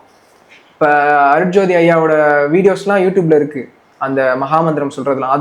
அதே மாதிரி பார்த்து நம்ம சொல்ல ஆரம்பித்தோன்னா நமக்குள்ளே ஓட ஆரம்பிக்கும். மகாமந்திரமே வந்து நாதமாக கேட்க ஆரம்பிக்கும். இதை பண்ண பண்ண கொஞ்சம் கொஞ்சமாக டேம் ஆகுமா? 3 hour போயிடுச்சா, அதுக்கப்புறம் காலையில் நார்மலான விஷயங்கள் பண்ண ஆரம்பிப்போம். அண்ட் நான் எங்கேயாவது வெளியில் போகிறப்ப அருட்பெருஞ்சோதி அபயம் சொல்லுவேன். அபயம்னா நான் உங்ககிட்ட சரணடைகிறேன், உங்களோட ப்ரொடெக்ஷனில் இருக்கிறேன். அருட்பெருஞ்சோதி ஆண்டவரே, உங்களோட ப்ரொடெக்ஷனில் தான் நான் இருக்கிறேன், உங்ககிட்டயே நான் சரணடைகிறேன். பைக் எடுக்கும் போதும், கார் எடுக்கும் போதும், சாப்பிட்றப்பையும், சமைக்கிறப்பையும், இல்லை உணவு சாப்பிட்றப்ப, தண்ணி குடிக்கிறப்ப, எது பண்ணுறீங்கனாலும் அருட்பெருஞ்சோதி அபயமாக சொல்லுங்கள், உணர்ந்து சொல்லுங்கள். அருட்பெருஞ்சோதி அபயம், அருட்பெருஞ்சோதி அபயம், அருட்பெருஞ்சோதி அபயம் அப்படி நான் சொல்லுவேன். மதியம் சீரக சம்பா அரிசிலாம் வடித்து நானே தான் வீட்டில் என்ன குழம்போ அதை எடுத்துப்பேன். அண்ட் சீரக சம்பா அரிசி தான் சாப்பிட்றது இப்போ சாப்பிட ஆரம்பிச்சிருக்கிறேன். ஸோ அது பண்ணுவேன். அண்ட் ஈவினிங் வந்து விளக்கு தவம் பண்ணுவேன். விளக்கு தவம்னா என்னென்னா, உங்கள் முதுகெலும்பு ஸ்ட்ரெயிட்டாக வச்சுக்கிட்டு கைகளை இப்படி வச்சுக்கோங்க, கீழே ஒரு விரிப்பு போட்டுக்கோங்க, முதுக பின்னாடி சப்போர்ட்டுக்கு வால் இருந்தால் கூட சாஞ்சிக்கலாம். வச்சுட்டு உங்களுக்கு ஒரு 1 feet டிஸ்டன்ஸில் ஒரு விளக்கு ஏற்றி வச்சுக்கோங்க. உங்கள் புருவ மத்திக்கு நேராக ஒரு விளக்கு, அதுக்கு பின்னாடி ஒரு மிரர் இல்லை மிரர் ஸ்டாண்டு வச்சுக்கோங்க. வச்சுட்டு நீங்கள் அந்த மிரரில் பார்த்தீங்கன்னா உங்கள் புருவ மத்தியில் தான் அந்த ஜோதி எரியிற மாதிரி அந்த மிரரில் தெரியும். இதை வந்து பரிந்து உணரணும். என்ன பண்ணணும்? அந்த ஜோதி நமக்குள்ளே தான் இங்கே எரியுதுன்றதை உணர ஆரம்பிக்கணும். ஏன்னா அதான் உண்மை, நமக்குள்ளே இங்கே ஒரு ஜோதி எரிஞ்சிக்கிட்டு இருக்கு, அதான் உண்மை, அதுதான் அருட்பெருஞ்சோதி. அந்த அருட்பெருஞ்சோதி ஆண்டவரை உணரணும். அந்த ஜோதியை நம்ம தினந்தோறும் பார்க்க பார்க்க பார்க்க பார்க்க ஆட்டோமேட்டிக்காக உங்களுக்கு இந்த ஜோதி தெரிய ஆரம்பிக்கும். உங்கள் புருவ மத்தியில் இருக்க ஜோதி தெரிய ஆரம்பிக்கும். எது நினைக்கின்றாயோ அதுவாகவே மாறுகிறாய். அப்போ இதை வந்து உணர ஆரம்பிக்கணும். கண்களை மூடக்கூடாது, கண்களை திறந்தே தான் பண்ணணும். கண்மூடி போன பழக்கம் எல்லாம் மண்மூடி போகட்டும் வள்ளல் பெருமான் சொல்லியிருப்பார். ஸோ கண் மூடி இந்த மெடிடேஷன் பண்ணுறேன், தவம் பண்ணுறேன், யோகம் பண்ணுறேன், அந்த மாதிரிலாம் பண்ணிங்கன்னா 60 லட்சம் கோடி மாயா சக்திகள் இருக்குது. இப்போ அதுவே இறைவன் மாதிரியே காட்சி கொடுக்கும். சிறு ஒளி உண்டாகும், பல் எழுச்சிராதீங்கன்னு வள்ளல் பெருமான் சொல்லியிருப்பார். அப்போ வந்து மாய சக்திகள் அவ்வளோ இருக்குது. இறைவன் மாதிரியே வந்து நம்மளை ஏமாத்துறதுக்கான வாய்ப்புகள் நிறைய இருக்குது. இப்போ சித்தர்கள்லாம் பார்த்தீங்கன்னா 1000 வருஷம் 2000 வருஷம் கடுந்தவம் பண்ணியிருப்பாங்க கண்ணெல்லாம் மூடி. அப்போ அவங்களுக்கே 8 கனியாக இருந்திருக்கு சன்மார்க்கம், சுத்த சன்மார்க்கம், அந்த அருட்ஜோதி நிலை. அப்போ நம்ம இதுலேருந்து என்ன புரிஞ்சுக்கணும்? நீங்கள் பண்ணுற ஒரு 1 hour 2 hour மெடிடேஷனில் அந்த உயர்ந்த நிலைக்கெலாம் போக முடியாது. அதனால கண் மூடி பண்ண பழக்கம்லாம் மண் மூடி போகட்டும்னு சொல்லியிருப்பாரு. அப்போ வந்து பரிந்து உணருங்க, அந்த ஜோதியை உங்களுக்குள்ளே உணருங்க. ஜோதி எனக்குள்ளே தான் எரியுதுன்னு சொல்லிட்டு நீங்கள் என்ன பண்ணுங்க, கைகளை பேசிட்டு மகாமந்திரத்தை சொல்ல ஆரம்பிங்க, லயத்தோடு சொல்ல ஆரம்பிங்க. ஒரு 15 minutes 20 minutes பண்ணால் போதும். அதுவும் சகஜமாக பண்ணணும். உடம்புக்கு டிஸ்கம்ஃபர்ட் எதாவது ஆகுதுன்னா டக்குன்னு அதை விட்டு வெளில வந்துடணும். ஸோ நம்ம இந்த விளக்கு தவம் பண்ணுறப்ப உடல் உஷ்ணம் ஏற்படும். ஏன்னா நம்ம எண்ணெய் அலைகள் வந்து உலகியலில் போகிறப்ப அசுத்த உஷ்ணம் ஏற்படும். ஸோ அதெல்லாம் நம்ம போக்கிக்கணும். இப்போ ஆலோவேரா சாப்பிடலாம், இந்த உடல் உஷ்ணத்தை போக்குறதுக்கு ஆலோவேரா சாப்பிடலாம். அப்புறம் சப்ஜா சீட்ஸ் இருக்குது, அது சாப்பிடலாம். பாதாம் பிசின் வாங்கி சாப்பிடலாம், இளநீ குடிக்கலாம். ஸோ இந்த மாதிரி பண்ணி நம்மளோட உடல் உஷ்ணத்தை நம்ம தான் போக்கிக்கணும். ஏன்னா உடல் அசுத்த உஷ்ணமும் நிறைய தக்க வைக்கக்கூடாது, உடம்பு அது பாதிக்கும். நமக்கு தேவை சுத்த உஷ்ணம், சுத்த உஷ்ணத்தை தான் தக்க வைக்கணும். அதான் அந்த பியூர் ஹீட்டு. ஸோ இதை நம்ம பண்ண ஆரம்பிக்கும் போதே நம்மளோட அந்த அசுத்த உஷ்ணம் போக ஆரம்பிக்கும். அது சுத்த உஷ்ணத்தையும் அஃபெக்ட் பண்ணாது. ஸோ இதை நம்ம பண்ணணும். அண்ட் முடிஞ்ச அளவுக்கு தலை கவர் பண்ணுங்க.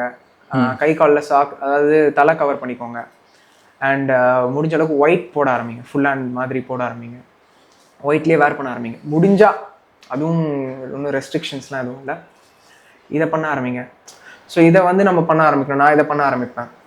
அதுக்கப்புறமா என்ன பண்ணணும், ரோட்டில் போகிறேன்னு வச்சுக்கோங்களேன், எல்லா உயிரையும் தன்னுயிர் போல பார்க்கணும்னு வள்ளல் பெருமான் சொல்லியிருப்பாரு. அப்போ எடுத்தோடனே அந்த எல்லா உயிரையும் தன்னுயிர் போல பார்க்க முடியும்னா பார்க்க முடியாது. வருவித்து கொள்ளுதல் வேண்டும்ன்றாரு. அதை ஆக்ட் பண்ணு, வர வச்சுக்கோன்றாரு. அப்போ என்ன பண்ணணும், இப்போ எனக்கு ஏற்பட்டதை சொல்கிறேன். ரோட்டில் போகிறப்ப என்ன பண்ணுவேன், ஃபீமேலோ மேலோ யார் போகிறாங்களோ அவங்கள பார்க்குறப்ப அவங்களுக்குள்ள இங்கே ஒரு ஜோதி எரியிற மாதிரி நானே விஷுவலைஸ் பண்ணிப்பேன். இந்த ஞான சபையில் காட்டுறாங்களோ ஒரு ஜோதி தரிசனமா, அந்த மாதிரி அவங்களுக்கு ஜோதி எரியிற மாதிரி நானே விஷுவலைஸ் பண்ணிப்பேன். இதை நம்ப ஆரம்பிச்சுட்டு இருக்கிறேன். நம்ப இது அவங்களுக்குள்ள எரியிற ஞான சபையை நீங்க பார்க்க முடியும். இது சத்தியம். என்னோட தங்கச்சி ஒண்ணு இருக்கு, சுத்த சன்மார்க்கத்துல பழக்கமான ஒரு தங்கச்சி. அவங்களுக்கு இந்த மாதிரி பரிந்து உள் உணர்ந்து ஒரு மனுஷங்களை பாக்குறாங்கன்னா ஃபர்ஸ்ட் அவங்களோட ஞான சபை தான் தெரியுதான். அவங்க ஹைட்டா இருக்காங்களா, குள்ளமா இருக்காங்களா, வெள்ளையா இருக்காங்களா, கருப்பா இருக்காங்களான்னு தெரியல. அவங்களோட உள்ள எரியிற ஜோதி தான் தெரியுதாமா. லைஃப் ப்ரூஃப் இருக்கு. ஸோ நம்ம இந்த மாதிரி பரிந்து உள் உணர ஆரம்பிக்கணும். பண்ண பண்ண பண்ண என்ன ஆக ஆரம்பிக்கும், திரைகள் விலக ஆரம்பிக்கும். உங்களுக்குள்ள எரியிற ஜோதி நீங்க பார்க்க ஆரம்பிப்பீங்க. மாசத்துக்கு ஒரு அடி மாத பூசம் நடக்கும். மாத பூசத்துக்கு ஜோதி தரிசனம் காட்டுவாங்க. அந்த ஜோதி தரிசனத்தை வந்து பாருங்க. அங்க அந்த அந்த காட்டப்படுற ஜோதி, அதாவது வள்ளல் பெருமான் வந்து அந்த கோயிலை சும்மாலாம் கட்டல. இங்க நம்ம தலைக்குள்ள என்ன இருக்கோ அந்த நடராஜர் உள்ள ஆடுற நடனம், சிதம்பரம், சித்து பிளஸ் அம்பரம் சிதம்பரம், நமக்குள்ள தலைக்குள்ள இருக்கிறதா அங்க வடிவமைச்சு வச்சிருக்கிறாரு. அது அங்க காட்டப்படுற ஜோதி நமக்குள்ள எரிஞ்சுக்கிட்டு இருக்கு. அதை பார்த்து பவரை ஏத்துங்க. ஒரு வாட்டியும் போறப்ப நம்ம அவேக்கன் ஆகுறோம், இன்னும் அப்கிரேட் ஆகுறோம். அந்த பவர் நம்மள அப்கிரேட் பண்ணுது. அதனாலதான் இப்ப பாருங்க மாத பூசத்துக்கு அவ்வளவு கூட்டம் வருது. மாத பூசத்துக்கு வாங்க, கண்டிப்பா வாங்க. வந்து அந்த ஜோதியை உள் உணருங்க. அங்க காட்டப்படுற ஜோதி உங்க புருவமத்தியில காட்டப்படுற ஜோதி நீங்க உள் உணருங்க. வள்ளல் பெருமான் உங்க எல்லாரையும் ஆட்கொண்டுட்டாரு. நம்ம அதை உணராம இருக்கிறோம், அவ்வளவுதான். அது உணர ஆரம்பிச்சிட்டோம்னா எல்லாமே கை கூடி வரும். டக்கு டக்கு டக்குன்னு கை கூடி வரும். இதை பண்ண ஆரம்பிச்சிட்டாலே போதும், பெரிய நிலைக்கு போக ஆரம்பிப்போம். அண்ட் தூங்குறதுக்கு முன்னாடி நான் ஞானசரியை கேட்பேன். சதாசிவம் ஐயா வந்து அவரோட வீடியோ இருக்கும் ஞானசரியை, அதை கேட்டுட்டு தூங்குவேன். அது தினமும் கேட்க கேட்க இன்னொரு புது புது அவேக்னிங் ஏற்படுது. அது அவ்வளோ ஒரு பேரின்பமா இருக்கு நமக்கு. அண்ட் மகா மந்திரத்தை நடுவில் அந்த கேப்லாம் இருக்குல்ல டைம், அந்த டைம்ல சொல்லிக்கிட்டே இருக்கணும். எப்பப்பெல்லாம் நீங்க விடுறீங்கன்னா ஒன்றும் தப்பு இல்லை. டக்குன்னு ஞாபகம் வரும்போது மகா மந்திரத்தை சொல்லுங்க. நீங்க என்ன வேலை பண்ணிக்கிட்டு இருந்தாலும் சரி, மகா மந்திரத்தை உள்ள ஓட விடுங்க. அந்த லயத்தோட ஓட விடுங்க. நைட்டு தூங்குறப்ப மகா மந்திரம் சாண்டிங் பாக்ஸ் இருக்கும், அதை ஓட வச்சு தான் நான் தூங்குவேன். ஸோ இந்த மாதிரி விஷயங்களை நம்ம பண்ண கண்டிப்பா இதெல்லாம் என்ன பண்ணணும்னா நம்மள அருட்ஜோதி நிலைக்கு கூட்டு போவோம். ஆனா சரணாகதிக்கு கூட்டு போகும். அந்த இறைவன் கிட்ட சரணாகதி ஆகுறது தான் நம்மள அருட்பெருஞ்சோதி ஆண்டவர்கிட்ட கூட்டு போகும். ஏன்னா நீ முழுமையா சரணடைஞ்சிட்டோம்னா, போக சுதந்திரம், தேக சுதந்திரம், ஜீவ சுதந்திரம், அது மூன்றையும் சரணடைய ஆரம்பிச்சிட்டோம்னா இறைவன் நமக்குள்ள வந்துருவாரு. இந்த ஈகோ, இந்த டார்க்னஸ் வந்து நம்மள என்ன பண்ணுது, சரணடைய விட மாட்டேங்குது. அதுக்கு தான் இந்த இவ்வளோ விஷயங்களை, இந்த ப்ராக்டிஸை பண்ண ஆரம்பிச்சிங்கனாலே நீங்களும் அந்த அருட்பெருஞ்சோதி நிலையை அடையலாம். இது சத்தியம். அடுத்து இந்த நியூ எர்த் அப்படின்னு சொல்லிட்டு போன வெளியில சொல்லியிருந்தீங்க. இந்த நியூ எர்த் அப்படின்றது எப்படி இருக்க போகுது? ஸோ நியூ எர்த்ன்றது ஏதோ ப்ரிடிக்ஷனோ அப்படிலாம் இல்லை. வள்ளல் பெருமான் ஃபியூச்சரையே போய் பார்த்துட்டு வந்துட்டாரு. ஒரு புதிய பூமி உருவாகுதுன்றத பார்த்துட்டு தான் நமக்கே சொல்றாரு. நியூ எர்த், உலக பேருன்றது சொல்றாரு. அங்க எப்படி இருக்க போகுதுன்னா இறைவனோட அருளை பரிபூர்ணமா எல்லா இடத்துலயும் இருக்கும். ஓகேவா? அண்ட் நியூ எர்த்க்கான குவாலிஃபிகேஷனே நீங்க வீகனா இருக்கணும். கருணை நெறி உடையவர்கள் மட்டும்தான் நியூ எர்த்லேயே இருப்பாங்க. இங்க வந்து நிறைய டிஸ்ட்ரக்ஷன்ஸும் இந்த பூமியில நடக்க போகுது. இப்ப அதுக்கும் வள்ளல் பெருமான் பேருபதேசத்திலே ஆன்சர் சொல்லிட்டாரு. பாவிகளை விளக்குவதற்கும் பக்குவம் வருவிப்பதற்கும் சொல்லிட்டாரு. அப்ப இந்த ஆன்மா தயாராகல. எதுக்கு தயாராகல? அன்பும் கருணையும் கத்துக்கிறதுக்கு தயாராகலைன்னா அதை திரும்ப வேற ஒரு, அதுக்கு எந்த பூமியில எங்க போட்டா கரெக்டா அதை லேர்ன் பண்ணும், லெசனை லேர்ன் பண்ணுமோ அங்க லேர்ன் பண்ண வைப்பாங்க, பண்ண வச்சு வர வைப்பாங்க. ஸோ இந்த டிஸ்ட்ரக்ஷன்ஸ் எல்லாம் எதுக்குன்னா அதுக்கும் ஆன்சர் சொல்லிட்டாரு. பாவிகளை விளக்குவதற்கும் பக்குவம் அறிவிப்பதற்கும். அப்போ அதுதான், நீங்க விரைந்து வீகனா மாறுங்க, இல்ல அட்லீஸ்ட் வெஜிடேரியனா மாறுங்க. அதுக்கப்புறமா வீகனிசம் பத்தி நம்ம பேசுவோம். அப்போ ஃபர்ஸ்ட் நீங்க வெஜிடேரியனாவது மாறுங்க. அந்த உங்களை மாதிரியே வழி உணர்ற தன்மையுடைய உயிர்களை கொல்றது, சாப்பிட்றத ஃபர்ஸ்ட் நிறுத்துங்க. வள்ளல், அதாவது திருவள்ளுவர் ஒரு அதிகாரமே எழுதியிருக்காரு. திருவள்ளுவர் தப்பாக முடியுமா? அவர் சொன்ன விஷயங்கள் தப்பா இருக்குமா? ஒரு அதிகாரமே எழுதுறாரு புலால் மறுத்தல் பத்தி. உயிரை ஏன் சாப்பிடக்கூடாது, ஏன் கொல்லக்கூடாது, ஏன் அந்த கொண்ட உணவை சாப்பிடக்கூடாதுன்னு. இப்போ வள்ளல் பெருமான் தப்பா வரா, இறைநிலைக்கே போனவர். இப்போ இவங்கெல்லாம் இவ்வளோ வலியுறுத்தி சொல்றாங்கன்னா அது பின்னாடி இருக்கிற அந்த டார்க்னஸை புரிஞ்சுக்கோங்க, அவ்வளோ விஷயங்களை புரிஞ்சுக்கோங்க. சாதாரணமாக அவங்க சொல்ல கிடையாது. ஸோ இதெல்லாம் புரிஞ்சு நம்ம கருணை நெறியோட டிராவல் பண்ணோம்னா கண்டிப்பாக அந்த நியூ அர்த்துக்கு நம்ம குவாலிஃபை ஆக ஆரம்பிச்சிருவோம். இங்கே இருக்கிற எண்ணற்ற ஆன்மாக்கள், இப்போ பிறக்க போகிற குழந்தைகள்லாம் ஞான குழந்தைகள், எல்லா ஞானிகளும் பெரிய பெரிய முனிவர்களும் சித்தர்களும் போட்டி போட்டுக்கிட்டு இருக்காங்களாம் மனுஷ தேகம் எனக்கு இப்போ பூமியில கிடைக்காதான்னு. பூமியே ஒரு குளோபல் அவேக்னிங்குள்ள போகுது. இந்த இருள் சூழ்ந்த பூமியை புனித பூமியா மாத்த போறாங்க. இறைவனோட அருள் மட்டும்தான் அங்க இருக்கும். எல்லா இடத்துலயும் அமிர்தம் இருக்கும். அப்படியே இந்த கடல், லேக், பூமி இடத்துல அமிர்தம் ஓடிக்கிட்டு இருக்கும். ஒரு 2 விலங்கு இருக்குன்னு வச்சுக்கோங்க. இப்போ ஒரு மான், சிங்கம் இருக்குன்னா 2ம் அடிச்சுக்காதாமா. அது அப்ப சாப்பாடு எங்க இருந்து கிடைக்கும்னா இறைவனோட அந்த அருள்லயே நரிஷ் ஆக ஆரம்பிக்கும் அதுங்களுக்கு. புரியுதா உங்களுக்கு? இந்த சத்துள்ளத அந்த எனர்ஜிலாம் அதுங்களுக்கு அது இறைவனோட அருள் மூலியமாவே கிடைக்க ஆரம்பிக்கும்னு நினைக்கிறேன். ஸோ இந்த மாதிரிலாம் சொல்லியிருக்கிறாரு. நியூ அர்த்ன்றது 100% உறுதி. எல்லாருமே அந்த நியூ அர்த்குள்ள வரணுன்றது தான் என்னோட ஆசையும். எல்லாருமே அந்த நியூ அர்த்தை அடைவோம், அருட்ஜோதி நிலைக்கும் போவோம். அதாவது நியூ அர்த் எப்படி இருக்கும்னா, பிறப்பாங்க, இறைவனை பற்றி தெரிஞ்சுப்பாங்க, இயற்கை கடவுளை பற்றி தெரிஞ்சுப்பாங்க, அவங்களோட பர்பஸ் ஆஃப் லைஃப் என்னன்றதை பற்றி தெரிஞ்சுப்பாங்க, அந்த அருட்ஜோதி நிலைக்கு போக ஆரம்பிப்பாங்க. இப்படிதான் இருக்கும். பிறக்கும், அதோட பர்பஸ்க்காக வரும், அருட்ஜோதி நிலை தெரிஞ்சு அருட்பெருஞ்சோதி ஆண்டவரோட ஒன்றரை கலக்கும். அப்படிப்பட்ட புனித பூமிக்கு போகுது. அதுக்கு நம்ம எல்லாருமே குவாலிஃபை ஆகணும். நீங்க அட்லீஸ்ட் வீகனாவது இருங்க. ஏன் வீகனா இருக்கணும்னா கருணை நெறியோட வாழுங்க. வாழ ஆரம்பிச்சிங்கன்னா நீங்க இறந்தே போனாலும் உங்களை மீட் எடுத்துருவாரு. இறைவனோட அருள் படுறப்ப அந்த ஆன்மாக்கள் எல்லாம் எழுப்பி விட்டுருவாரு. ஸோ உங்களுக்கு எவ்வளவு பெரிய ஜாக்பாட் இப்ப கிடைச்சிருக்குன்றது உணருங்க. பல சித்தர்கள்லாம் கடினம் தவம் புரிஞ்சிருக்கிறாங்க, கஷ்டப்பட்டிருக்கிறாங்க இந்த நிலைக்கு கிடைக்காம. அப்போ உங்களுக்கு ஈஸியா கொடுக்கப்பட்டிருக்கு. இந்த டைம்ல நீங்க தப்பி தவறியோ இந்த டைம்ல பிறந்துட்டோம் எல்லாருமே. அப்ப இந்த ஜாக்பாட்டை யூஸ் பண்ணிக்கோங்க. ஒரு $1 trillion கொடுத்தா எவ்வளவு ஹாப்பியா இருப்போம் நம்ம. அப்ப இந்த இன்பத்தை வந்து எதோடையுமே ஒப்பிட முடியாது. அப்படிப்பட்ட ஜாக்பாட் நமக்கு கிடைக்க போகுது இப்ப. புரியுதா? அப்ப அந்த வீகனிசத்தையாவது நீங்க ஃபாலோ பண்ணுங்க. வள்ளலார உங்களோட கடவுளாரா ஏத்தி பிடிச்சிக்கோங்க. அருட்பெருஞ்சோதி ராமலிங்க பெருமானை பிடிச்சிக்கோங்க. அவர் காலை இறுக பிடிச்சிக்கோங்க. சரண்டர் ஆகுங்க.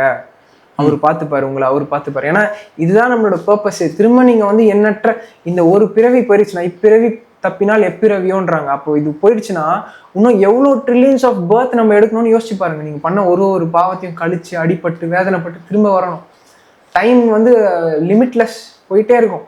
அப்ப டக்குன்னு இந்த ஜாக்பாட்டை புரிஞ்சுக்கோங்க. இது ஒரு பம்பர் ஆஃபர் மாதிரி. இந்த மாதிரி ஒரு ஆஃபர் யார் தான் கொடுக்க முடியும்? அப்படிப்பட்ட ஒரு ஆஃபர். இதை வந்து டக்குன்னு பிடிச்சிக்கோங்க. நியூ அர்த்ன்றது வரப்போகுது. அந்த நியூ அர்த்துக்குள்ள நம்ம எல்லாருமே குவாலிஃபை ஆகணும். இந்த வீடியோ பார்க்குற நீங்க எல்லாருமே குவாலிஃபைடு தான். ஸோ தயவு செஞ்சு அந்த வீகனிசம் ஃபாலோ பண்ணுங்க, பிளான் பேஸ்ட் டயட்டை ஃபாலோ பண்ணுங்க. அந்த வள்ளல் பெருமானரே உங்களோட குலதெய்வமா வணங்குங்க. மற்ற எல்லா பற்றையும் கைவிட்டு வள்ளல் பெருமானே வணங்க ஆரம்பிங்க. அந்த எல்லாருமே அந்த அருட்ஜோதி நிலைக்கு போக ஆரம்பிப்போம். கண்டிப்பா இது சத்தியம். எல்லாருமே அடையும். இப்போ வள்ளலார் அவங்களுடைய உடலை வந்து புதைச்சிட்டாங்க அப்படின்னு சொல்ல ஒரு சிலவங்க இருக்காங்க, எரிச்சிட்டாங்க அப்படின்னு சொல்கிற ஒரு சிலவங்க இருக்காங்க. நீங்கள் போன வழியில் சொல்லியிருந்தீங்க அவருடைய துணி உட்பட எல்லாமே லைட் ஆகிடுச்சு அப்படின்னு சொல்லியிருந்தீங்க. இப்போது ஃபஸ்ட்டு 2 கருத்தை சொல்லியிருந்தாங்களே, அவங்களுக்கு உங்களோட பதில் என்னவா இருக்கும்? ஸோ அவங்களுக்குலாம் என்ன என்னோட பதில்னா, அவங்களுக்காக என்ன பண்ண முடியும்? நான் வந்து ப்ரேயர் தான் பண்ணிக்கிட்டு இருக்கேன். ஐயோ இறைவா, அந்த ஆன்மாக்களுக்கு விளக்கம் இல்லையே, ஆன்ம விளக்கம் இல்லையே.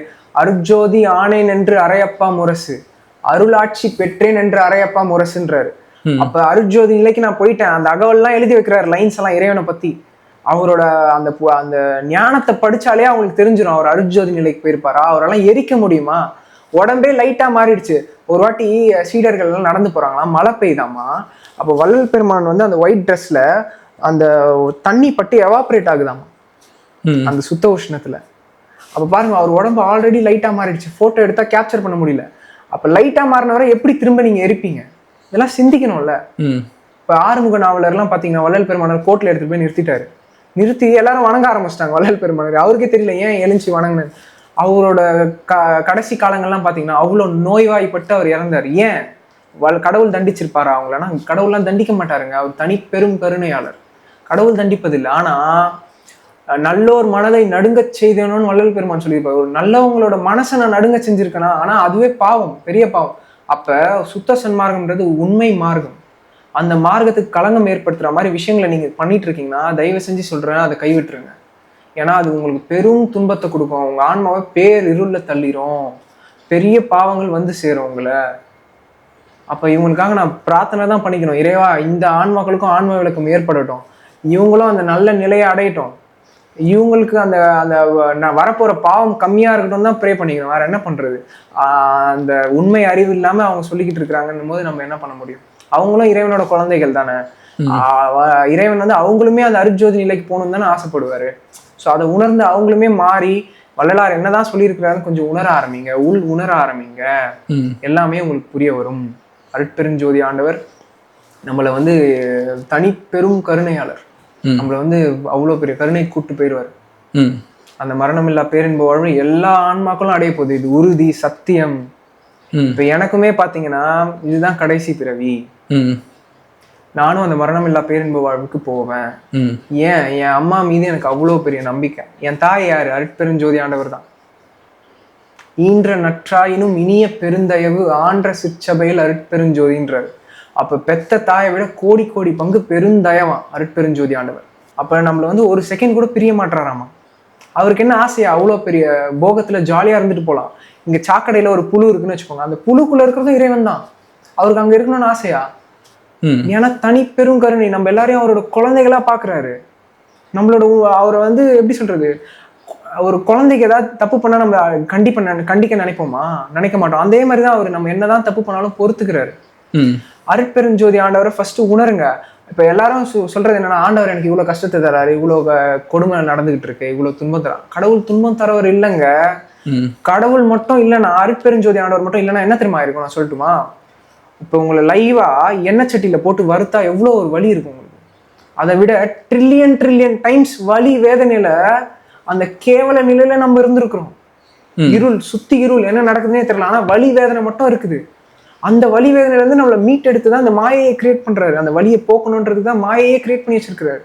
அப்ப நம்ம சிந்திக்கணும், இறைவன் இல்லைன்னா இன்னும் எவ்வளவு துன்பத்துல நம்ம போயிருப்போன்றதை சிந்திக்கணும். அப்ப நம்ம இங்க ஓரளவுக்கு சுகமா இருக்கிறோம், ஓரளவுக்கு இன்பமா இருக்கிறோம்னா அதுக்கு காரணம் இறைவன். நமக்கு வந்து துன்பம் மட்டும்தான் அந்த இதுவே. துன்பத்தை நம்ம என்ன தியாகிகளா, ஞானிகளா? நமக்கு இன்பம் வந்து சேர்றதுக்கு பண்றதெல்லாம் பாவம், நினைக்கிறதெல்லாம் குற்றம். வள்ளல் பெருமானாரே சொல்றாரு. அப்ப இறைவனோட பெருங்கருணையாலதான் நமக்கு இன்பம் கிடைக்குது, அமைதி கிடைக்குது, பீஸ் கிடைக்குது. அப்ப வர துன்பம் எல்லாத்துக்கும் காரணம் நம்ம தான். தீதும் நன்றும் பிறர் தர வரான்ற மாதிரி அந்த அருட்பெருஞ்சோதி ஆண்டவர் இல்லைன்னா துடிச்சு போயிருவோம் வழியில. அந்த வழியெல்லாம் சொல்ல முடியாது நம்மளால. இங்க படுற வழியே மாயை, இந்த வழியே தாங்க முடியல. அப்ப அந்த உண்மையான வழியெல்லாம் உங்களுக்கு கொடுத்தா என்ன ஒரு செகண்ட் தாங்குவீங்களா? துடிச்சு அலண்டு போயிருவோம். அப்ப இறைவனோட தனிப்பெரும் கருணை இல்லைன்னா என்ன ஆகும் பூமியில? புரியுதுங்களா? அப்ப அந்த அருட்பெருஞ்சோதி ஆண்டவரோட அந்த பெரும் கருணையை உணருங்க. ஏன் இறைவன் மீது அன்பு செலுத்தணும்னா இதுக்குதான். உங்களை எங்க இருந்து காப்பாத்திருக்காருங்க. உங்களை காப்பாத்தணும்னு அவருக்கு என்ன அவசியமா? காப்பாத்தி அவரோட அந்த இன்பத்தை கொடுக்கணும்னு நினைக்கிறாரு, அந்த பேரன்பை கொடுக்கணும் உங்ககிட்ட. அதான் சொல்றாரு, ஈன்ற நற்றாயினும் இனிய பெருந்தயவுன்றாரு. அப்போ ஒரு பெத்த தாய் வந்து இந்த உலகமே ஒரு அம்மா பையன் இருக்காங்க, பையன் வந்து குற்றவாளின்னு வச்சுப்போம், உலகமே அவனை எதிர்க்குதுன்னு வைங்களேன், அவங்க அம்மா மட்டும் எதிர்க்க மாட்டாங்க. என் பையன் தான் இருப்பாங்க. அப்போ ஒரு இங்க இருக்கிற ஹியூமன் அம்மாக்கே இவ்வளவு அன்பு இருக்குன்னா, அப்போ கோடி கோடி பங்கு அந்த பேரன்பு, அருட்பெருஞ்சோதியானவரோட பேரன்பு. அப்ப அவர் அன்பை வச்சு பிடிங்க, ஐசக்கு கத்துக்கோங்க. இறைவனுக்கு அன்பெனும் பெரியுள் அகப்படும் மலையே, அந்த அன்புனாலதான் இறைவனை பிடிக்க முடியும். உங்களால திருவருட்பா பாடலாம் உங்களுக்கு போர் அடிக்குது, ஸ்டார்டிங்ல கஷ்டமா இருக்குன்னா சினிமா பாடல்கள் வச்சு கனெக்ட் பண்ண ஆரம்பிங்க. நான்லாம் அப்படிதான் வந்தேன். சினிமா பாட்டுல கனெக்ட் பண்ண ஆரம்பிப்பேன். இந்த கேஜிஎஃப்ல இந்த அம்மா பாட்டு எல்லாம் வரும்ல, யாருக்காக இதெல்லாம் பண்ற, என் அம்மா சாந்தின்னு சொல்லுவாங்கல்ல கேஜிஎஃப், அந்த மாதிரிதான் என் அம்மாக்காக நான் நிக்கணும்னு ஆசைப்படுறேன். என் அம்மா கூட நான் நிக்கணும், எனக்கு இந்த இருள் வேணாம். எனக்கு எப்பெல்லாம் அசுத்தங்கள் வருதோ அப்பெல்லாம் அவங்க கிட்டயே நான் கேட்பேன், அம்மா உங்களோட மகன் நான், உங்களோட அன்பு மகன், எனக்கு இந்த மாதிரி குற்றம்லாம் வந்துகிட்டு இருக்கு, அதை நீக்கி விடுங்க, எனக்கு அதெல்லாம் போக்கி விடுங்க அப்படின்னு நான் கேட்க ஆரம்பிப்பேன். புரியுதா? இப்படி கேட்க ஆரம்பிச்சுட்டே இருக்க கொஞ்சம் கொஞ்சமா அதெல்லாம் விலக ஆரம்பிக்கும் குற்றங்கள்லாம். இப்ப மாயே சில பேர் என்ன தெரியுமா நினைச்சுக்கிறாங்க, மாயை கூட சண்டை போட்டு நம்ம வென்றணும். மாயே இறைவனோட பவரை டிசைன் பண்ணி வச்சிருக்கிறாரு. திரைகளே இறைவன் தான் ரெடி பண்ணி வச்சிருக்கிறாரு நமக்கு. ஏன் நம்ம வந்து அப்கிரேட் ஆகணும். இப்ப லெட்ஸே இப்ப பிரைம் மினிஸ்டர் போஸ்ட் இருக்குன்னு வச்சுப்போமே. இப்ப இந்த பிரைம் மினிஸ்டர் போஸ்ட்ல ஒரு தீவிரவாதியை எடுத்துட்டு வந்து வைக்கிறாங்கன்னா நம்ம இந்த இந்தியாவை என்ன பண்ணுவான், நாஸ்தி பண்ணிடுவான். கரெக்டா? அப்ப அந்த அருட்ஜோதி நிலைன்றது இருக்கிறதுலே எக்ஸிஸ்டன்ஸோட டாப் ஆஃப் தி டாப்பஸ்ட். அந்த நிலையை கொஞ்சம் குற்றம் இருக்கிறவங்க கிட்ட யார்கிட்டயா கொடுத்தா என்ன ஆகும்? சில பேர்லாம் கேட்குறாங்க, நான் அழுகுறேன், புரண்டுறேன், இறைவன் கிட்ட புரண்டுறேன், எனக்கு கேட்டது கொடுக்க மாட்டாரு, அருட்ஜோதி நிலையை கேட்குறேன், எல்லா உயிரையும் காப்பாற்றணும்னு நான் நினைக்கிறேன், எனக்கு கொடுக்க மாட்டாரேன்றாங்க. அவர் கொடுக்க ஒரு செகண்ட் ஆகாது. ஆனா நமக்குள்ள இன்னும் அசுத்தம் இருக்கு. அசுத்தம் இருந்தா இறைவன் அங்கே வரமாட்டாரு. ஏன்னா அந்த பொக்கிஷத்தை உங்களுக்கு கொடுத்துட்டாருன்னா, அந்த அருட்ஜோதி நிலையை கொடுத்துட்டாருன்னா அதை மிஸ்யூஸ் பண்ணிடுவோம். இந்த இருளை வச்சு நம்ம மிஸ்யூஸ் பண்ணிடுவோம். அப்ப எப்ப சரணடைஞ்சு முழுமையா நானுன்ற குணம் போகுதோ அந்த சரணாகதினால மட்டும்தான் இறைவனை நம்ம பிடிக்க முடியும், அந்த அருட்ஜோதி நிலைக்கு போக முடியும். நான் இப்ப சொன்ன ப்ராக்டிசஸ் எல்லாமே உங்களை அந்த சரணாகதி கூட்டு போகும். இறைவன் கிட்ட சரண்டர் ஆகணும். அருட்பெருஞ்சோதி அபயம் சொல்லிக்கிட்டே இருக்கணும். அப்ப இறைவனோட அந்த ஒப்பற்ற கருணையை உணருங்க. அருட்பெருஞ்சோதி ஆண்டவர் ஏதோ சும்மா நம்மள பொலிட்டிஷியன்ஸ் மாதிரி நீ இதை பண்ணு அதை பண்ணுன்னு சொல்ற கடவுள் இல்லை. நம்மளோட உண்மையான அப்பா அம்மா இறைவன் தான். அதை உணர ஆரம்பிங்க. எம்மையும் என்னை விட்டு பிரியாது அம்மையும் அப்பனுமாம் அருட்பெருஞ்சு. அப்ப நம்மளை விட்டு பிரியறதே இல்லை அவரு.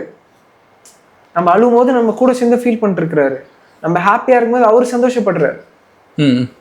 ஸோ இப்படி ஒரு கடவுள் இருக்கிறாரு. இதுக்கு மேல என்னங்க வேணும் நமக்கு?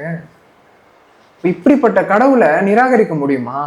இப்படிப்பட்ட கடவுளோட அந்த தனிப்பெரும் கருணையை உணர ஆரம்பிங்க, சிந்திக்க ஆரம்பிங்க. அவர் அந்த அன்பை நேசிங்க. எப்படி சொல்றது, அவரோட குழந்தை தான் நீங்க. அந்த அன்போட கூப்பிடுங்க, இறைவனை கூப்பிடுங்க, உரிமை எடுத்துக்கோங்க. இங்க சீக்ரெட் என்ன தெரியுமா பிரணவ்? இறைவன் அடையிறதுக்கு இறைவன் மீது வச்சிருக்கிற அந்த உரிமை. நான் இறைவனை என்னோட அம்மாவே ஏத்துக்கிட்டேன். ஏன்? அவங்க தான் உண்மை அம்மா, உண்மை அப்பா இறைவன் தான். என்னோட காதலி இறைவன் தான், என்னோட காதலன் இறைவன் தான். இது ஏத்துக்கோங்க. ஏத்துக்க ஏத்துக்க ஏத்துக்க இறை சார்ந்தே உங்க விஷயம் இருக்கும், உலகியல் சார்ந்து போகாது. அண்ட் சகஜத்துல இருங்க. போட்டு ஃபோர்ஸ் பண்ணிக்க வேணாம். ஐயோ ரூம்குள்ளேயே இருக்கணும், ஐசோலேஷன்லேயே இருக்கணும், சித்தர்கள் மாதிரி போய் காட்டில் உட்காந்துக்கணும், தனி இடத்துல இருக்கணும் அப்படின்னா இல்லை. உலகத்தோட இருங்க, ஃபேமிலியோட இருங்க, அதுல தனித்துவமா இருங்க. இறைவனை பத்தியே சிந்திக்க ஆரம்பிங்க, பேச ஆரம்பிங்க. ஏன் உலகத்தோட இருக்கணும்னா உங்களை சுத்தி இருக்கிறது இருள், நீங்க தான் அங்க லைட்டு. அந்த ரூம்குள்ள லைட் எடுத்துட்டு போறீங்கன்னா அந்த இருள் விலக ஆரம்பிக்கும். இப்போ உங்க சுத்தி இருக்கிறவங்களும் அவேக்கன் ஆக ஆரம்பிப்பாங்க. இந்த பூமியை விட்டு ஓடுறது நம்மளோட நோக்கம் இல்லை, இந்த பூமியவே டிவைனா மாத்துறது தான் நம்ம நோக்கம். அதுதான் இந்த நியூ எர்த் வரப்போகுது. இது சத்தியம். அதுக்கான முயற்சி போயிட்டு இருக்கு. நீங்க வேணா பாருங்க, இன்னும் 5 yearsல எவ்வளவு சின்ன சின்ன பசங்க ஆன்மீகத்துக்குள்ள வர போறாங்க, எவ்வளவு பேர் வள்ளல் பெருமானாரை பத்தி பேச போறாங்க, அவரோட கருத்துக்களை பத்தி பேச போறாங்கன்றது நீங்க பாப்பீங்க 5 yearsல. ஏன்னா அந்த இருள் விலகுது. அவ்வளவு பேர் வந்து அந்த அருட்ஜோதி மாற்றத்துக்கு தயாராகிட்டு இருக்காங்க. இறைவனோட அருள் பரிபூர்ணமா காரியமாகிட்டு இருக்கீங்க. என்ன சொல்றாரு, உயிர் இறக்கமே கடவுள் வழிபாடுன்றாரு. அப்ப வீகன்ஸ்லாம் அவங்களுக்கே தெரியாம உண்மை கடவுள் வழிபாட பண்ணிக்கிட்டு இருக்காங்க. நீ போய் தேங்காய் உடைக்க வேணாம், அர்ச்சனை பண்ண வேணாம், ஒரு உயிருக்கு கருணைப்படு. அப்போ ஒரு வீகன் முன்னாடி ஒரு உயிர் கொல்லப்படுதுன்னா அவன் கஷ்டப்படுறான். அப்போ உண்மையான கடவுளை அவங்க வணங்குறான். கருணை எங்கெங்கு கருணை இருக்கோ அங்கெங்கெல்லாம் அருட்பெருஞ்சோதி ஆண்டவர் தான் இருக்கிறாரு. புரியுதா? அதை புரிஞ்சுக்கோங்க. அதை புரிஞ்சு அதை நோக்கி போக ஆரம்பிச்சோன்னா பெரிய நிலைகளை அடையலாம். அண்ட் சில பேருக்கு வந்து இந்த சமய பற்றுகள் இருக்கும். எனக்கு இந்த கடவுள் தான் எல்லாத்தையும் கொடுத்தாரு. 5 தொழில் பண்ற கடவுளருக்கே அருள் புரியுறது யாரு? அருட்பெருஞ்சோதி தான். அப்போ உங்களுக்கு சின்ன வயசுல இருந்து அந்த அன்பை கொடுத்தது, கருணையை கொடுத்தது யாரு? உங்களை அன்பை கொடுத்து உங்களை பராமரிச்சு பொக்கிஷம் மாதிரி பாத்துக்கிட்டது யாரு? அருட்பெருஞ்சோதி தான். அந்த பேரை மாத்திக்கோங்க, அவ்வளவுதான், அருட்பெருஞ்சோதி. இல்லைன்னா வள்ளல் பெருமானு பழைய சமய கடவுள்களே காமிச்சிருப்பாரு. நீங்க இவரே பிடிச்சிக்கோங்க. சில பேர் சிதம்பரம்னு சொல்லியிருப்பார் வள்ளல் பெருமான். அதை வந்து இங்க இருக்கிற சிதம்பரம் நடராஜர் கோயில் நினைச்சுக்கிறாங்க. அவரை சொன்னது இந்த சிதம்பரம், சித்து பிளஸ் அம்பரம். அப்ப இதை புரிஞ்சுக்கணும் நம்ம. இல்லைன்னா எல்லாரும் சிதம்பரம் கோயிலுக்கே போங்கன்னு சொல்லியிருப்பாரு. ஏன் வடலூர்ல தனியா புதுசா கட்டணும்? அப்ப நம்ம புரிஞ்சுக்கணும். புதுசா டிஸ்கவர் பண்றாரு கடவுளை, அருட்பெருஞ்சோதின்றதை டிஸ்கவர் பண்றாரு. அப்ப எல்லா பற்றியும் கைவிட்டுட்டு அருட்பெருஞ்சோதியே வந்து வணங்க ஆரம்பிங்க. இயற்கை உண்மை கடவுளை நேசிக்க ஆரம்பிங்க, அன்பு செலுத்த ஆரம்பிங்க. ஆட்டோமேட்டிக்கா கருணை வர ஆரம்பிக்கும். மகாமந்திரமே போதுமானது. அருட்ஜோதி ஐயெல்லாம் சொல்லுவாரு, மகாமந்திரமே போதுமானதுன்னு சொல்லுவாரு. ஏன்? பேருபதேசத்துல அதுக்கான ஆன்சரும் இருக்கு. வள்ளல் பெருமானோட ஹையர் டீச்சிங் ஒருத்தவங்க புரிஞ்சுக்கணும், ஆன்ம பக்கத்தை வளர்த்துக்கணும்னா ஞான சரியை, அகவல், பேருபதேசம், இதுலயே எல்லா நாலேஜும் கொடுத்துருக்காரு. ஏன்னா அதான் டாப் எண்ட். இறைவன் ஆனதுக்கு அப்புறம் எழுதப்பட்டது, சொல்லப்பட்டது எல்லாமே. அதை பிடிச்சிக்கோங்க, அதை உணர ஆரம்பிங்க.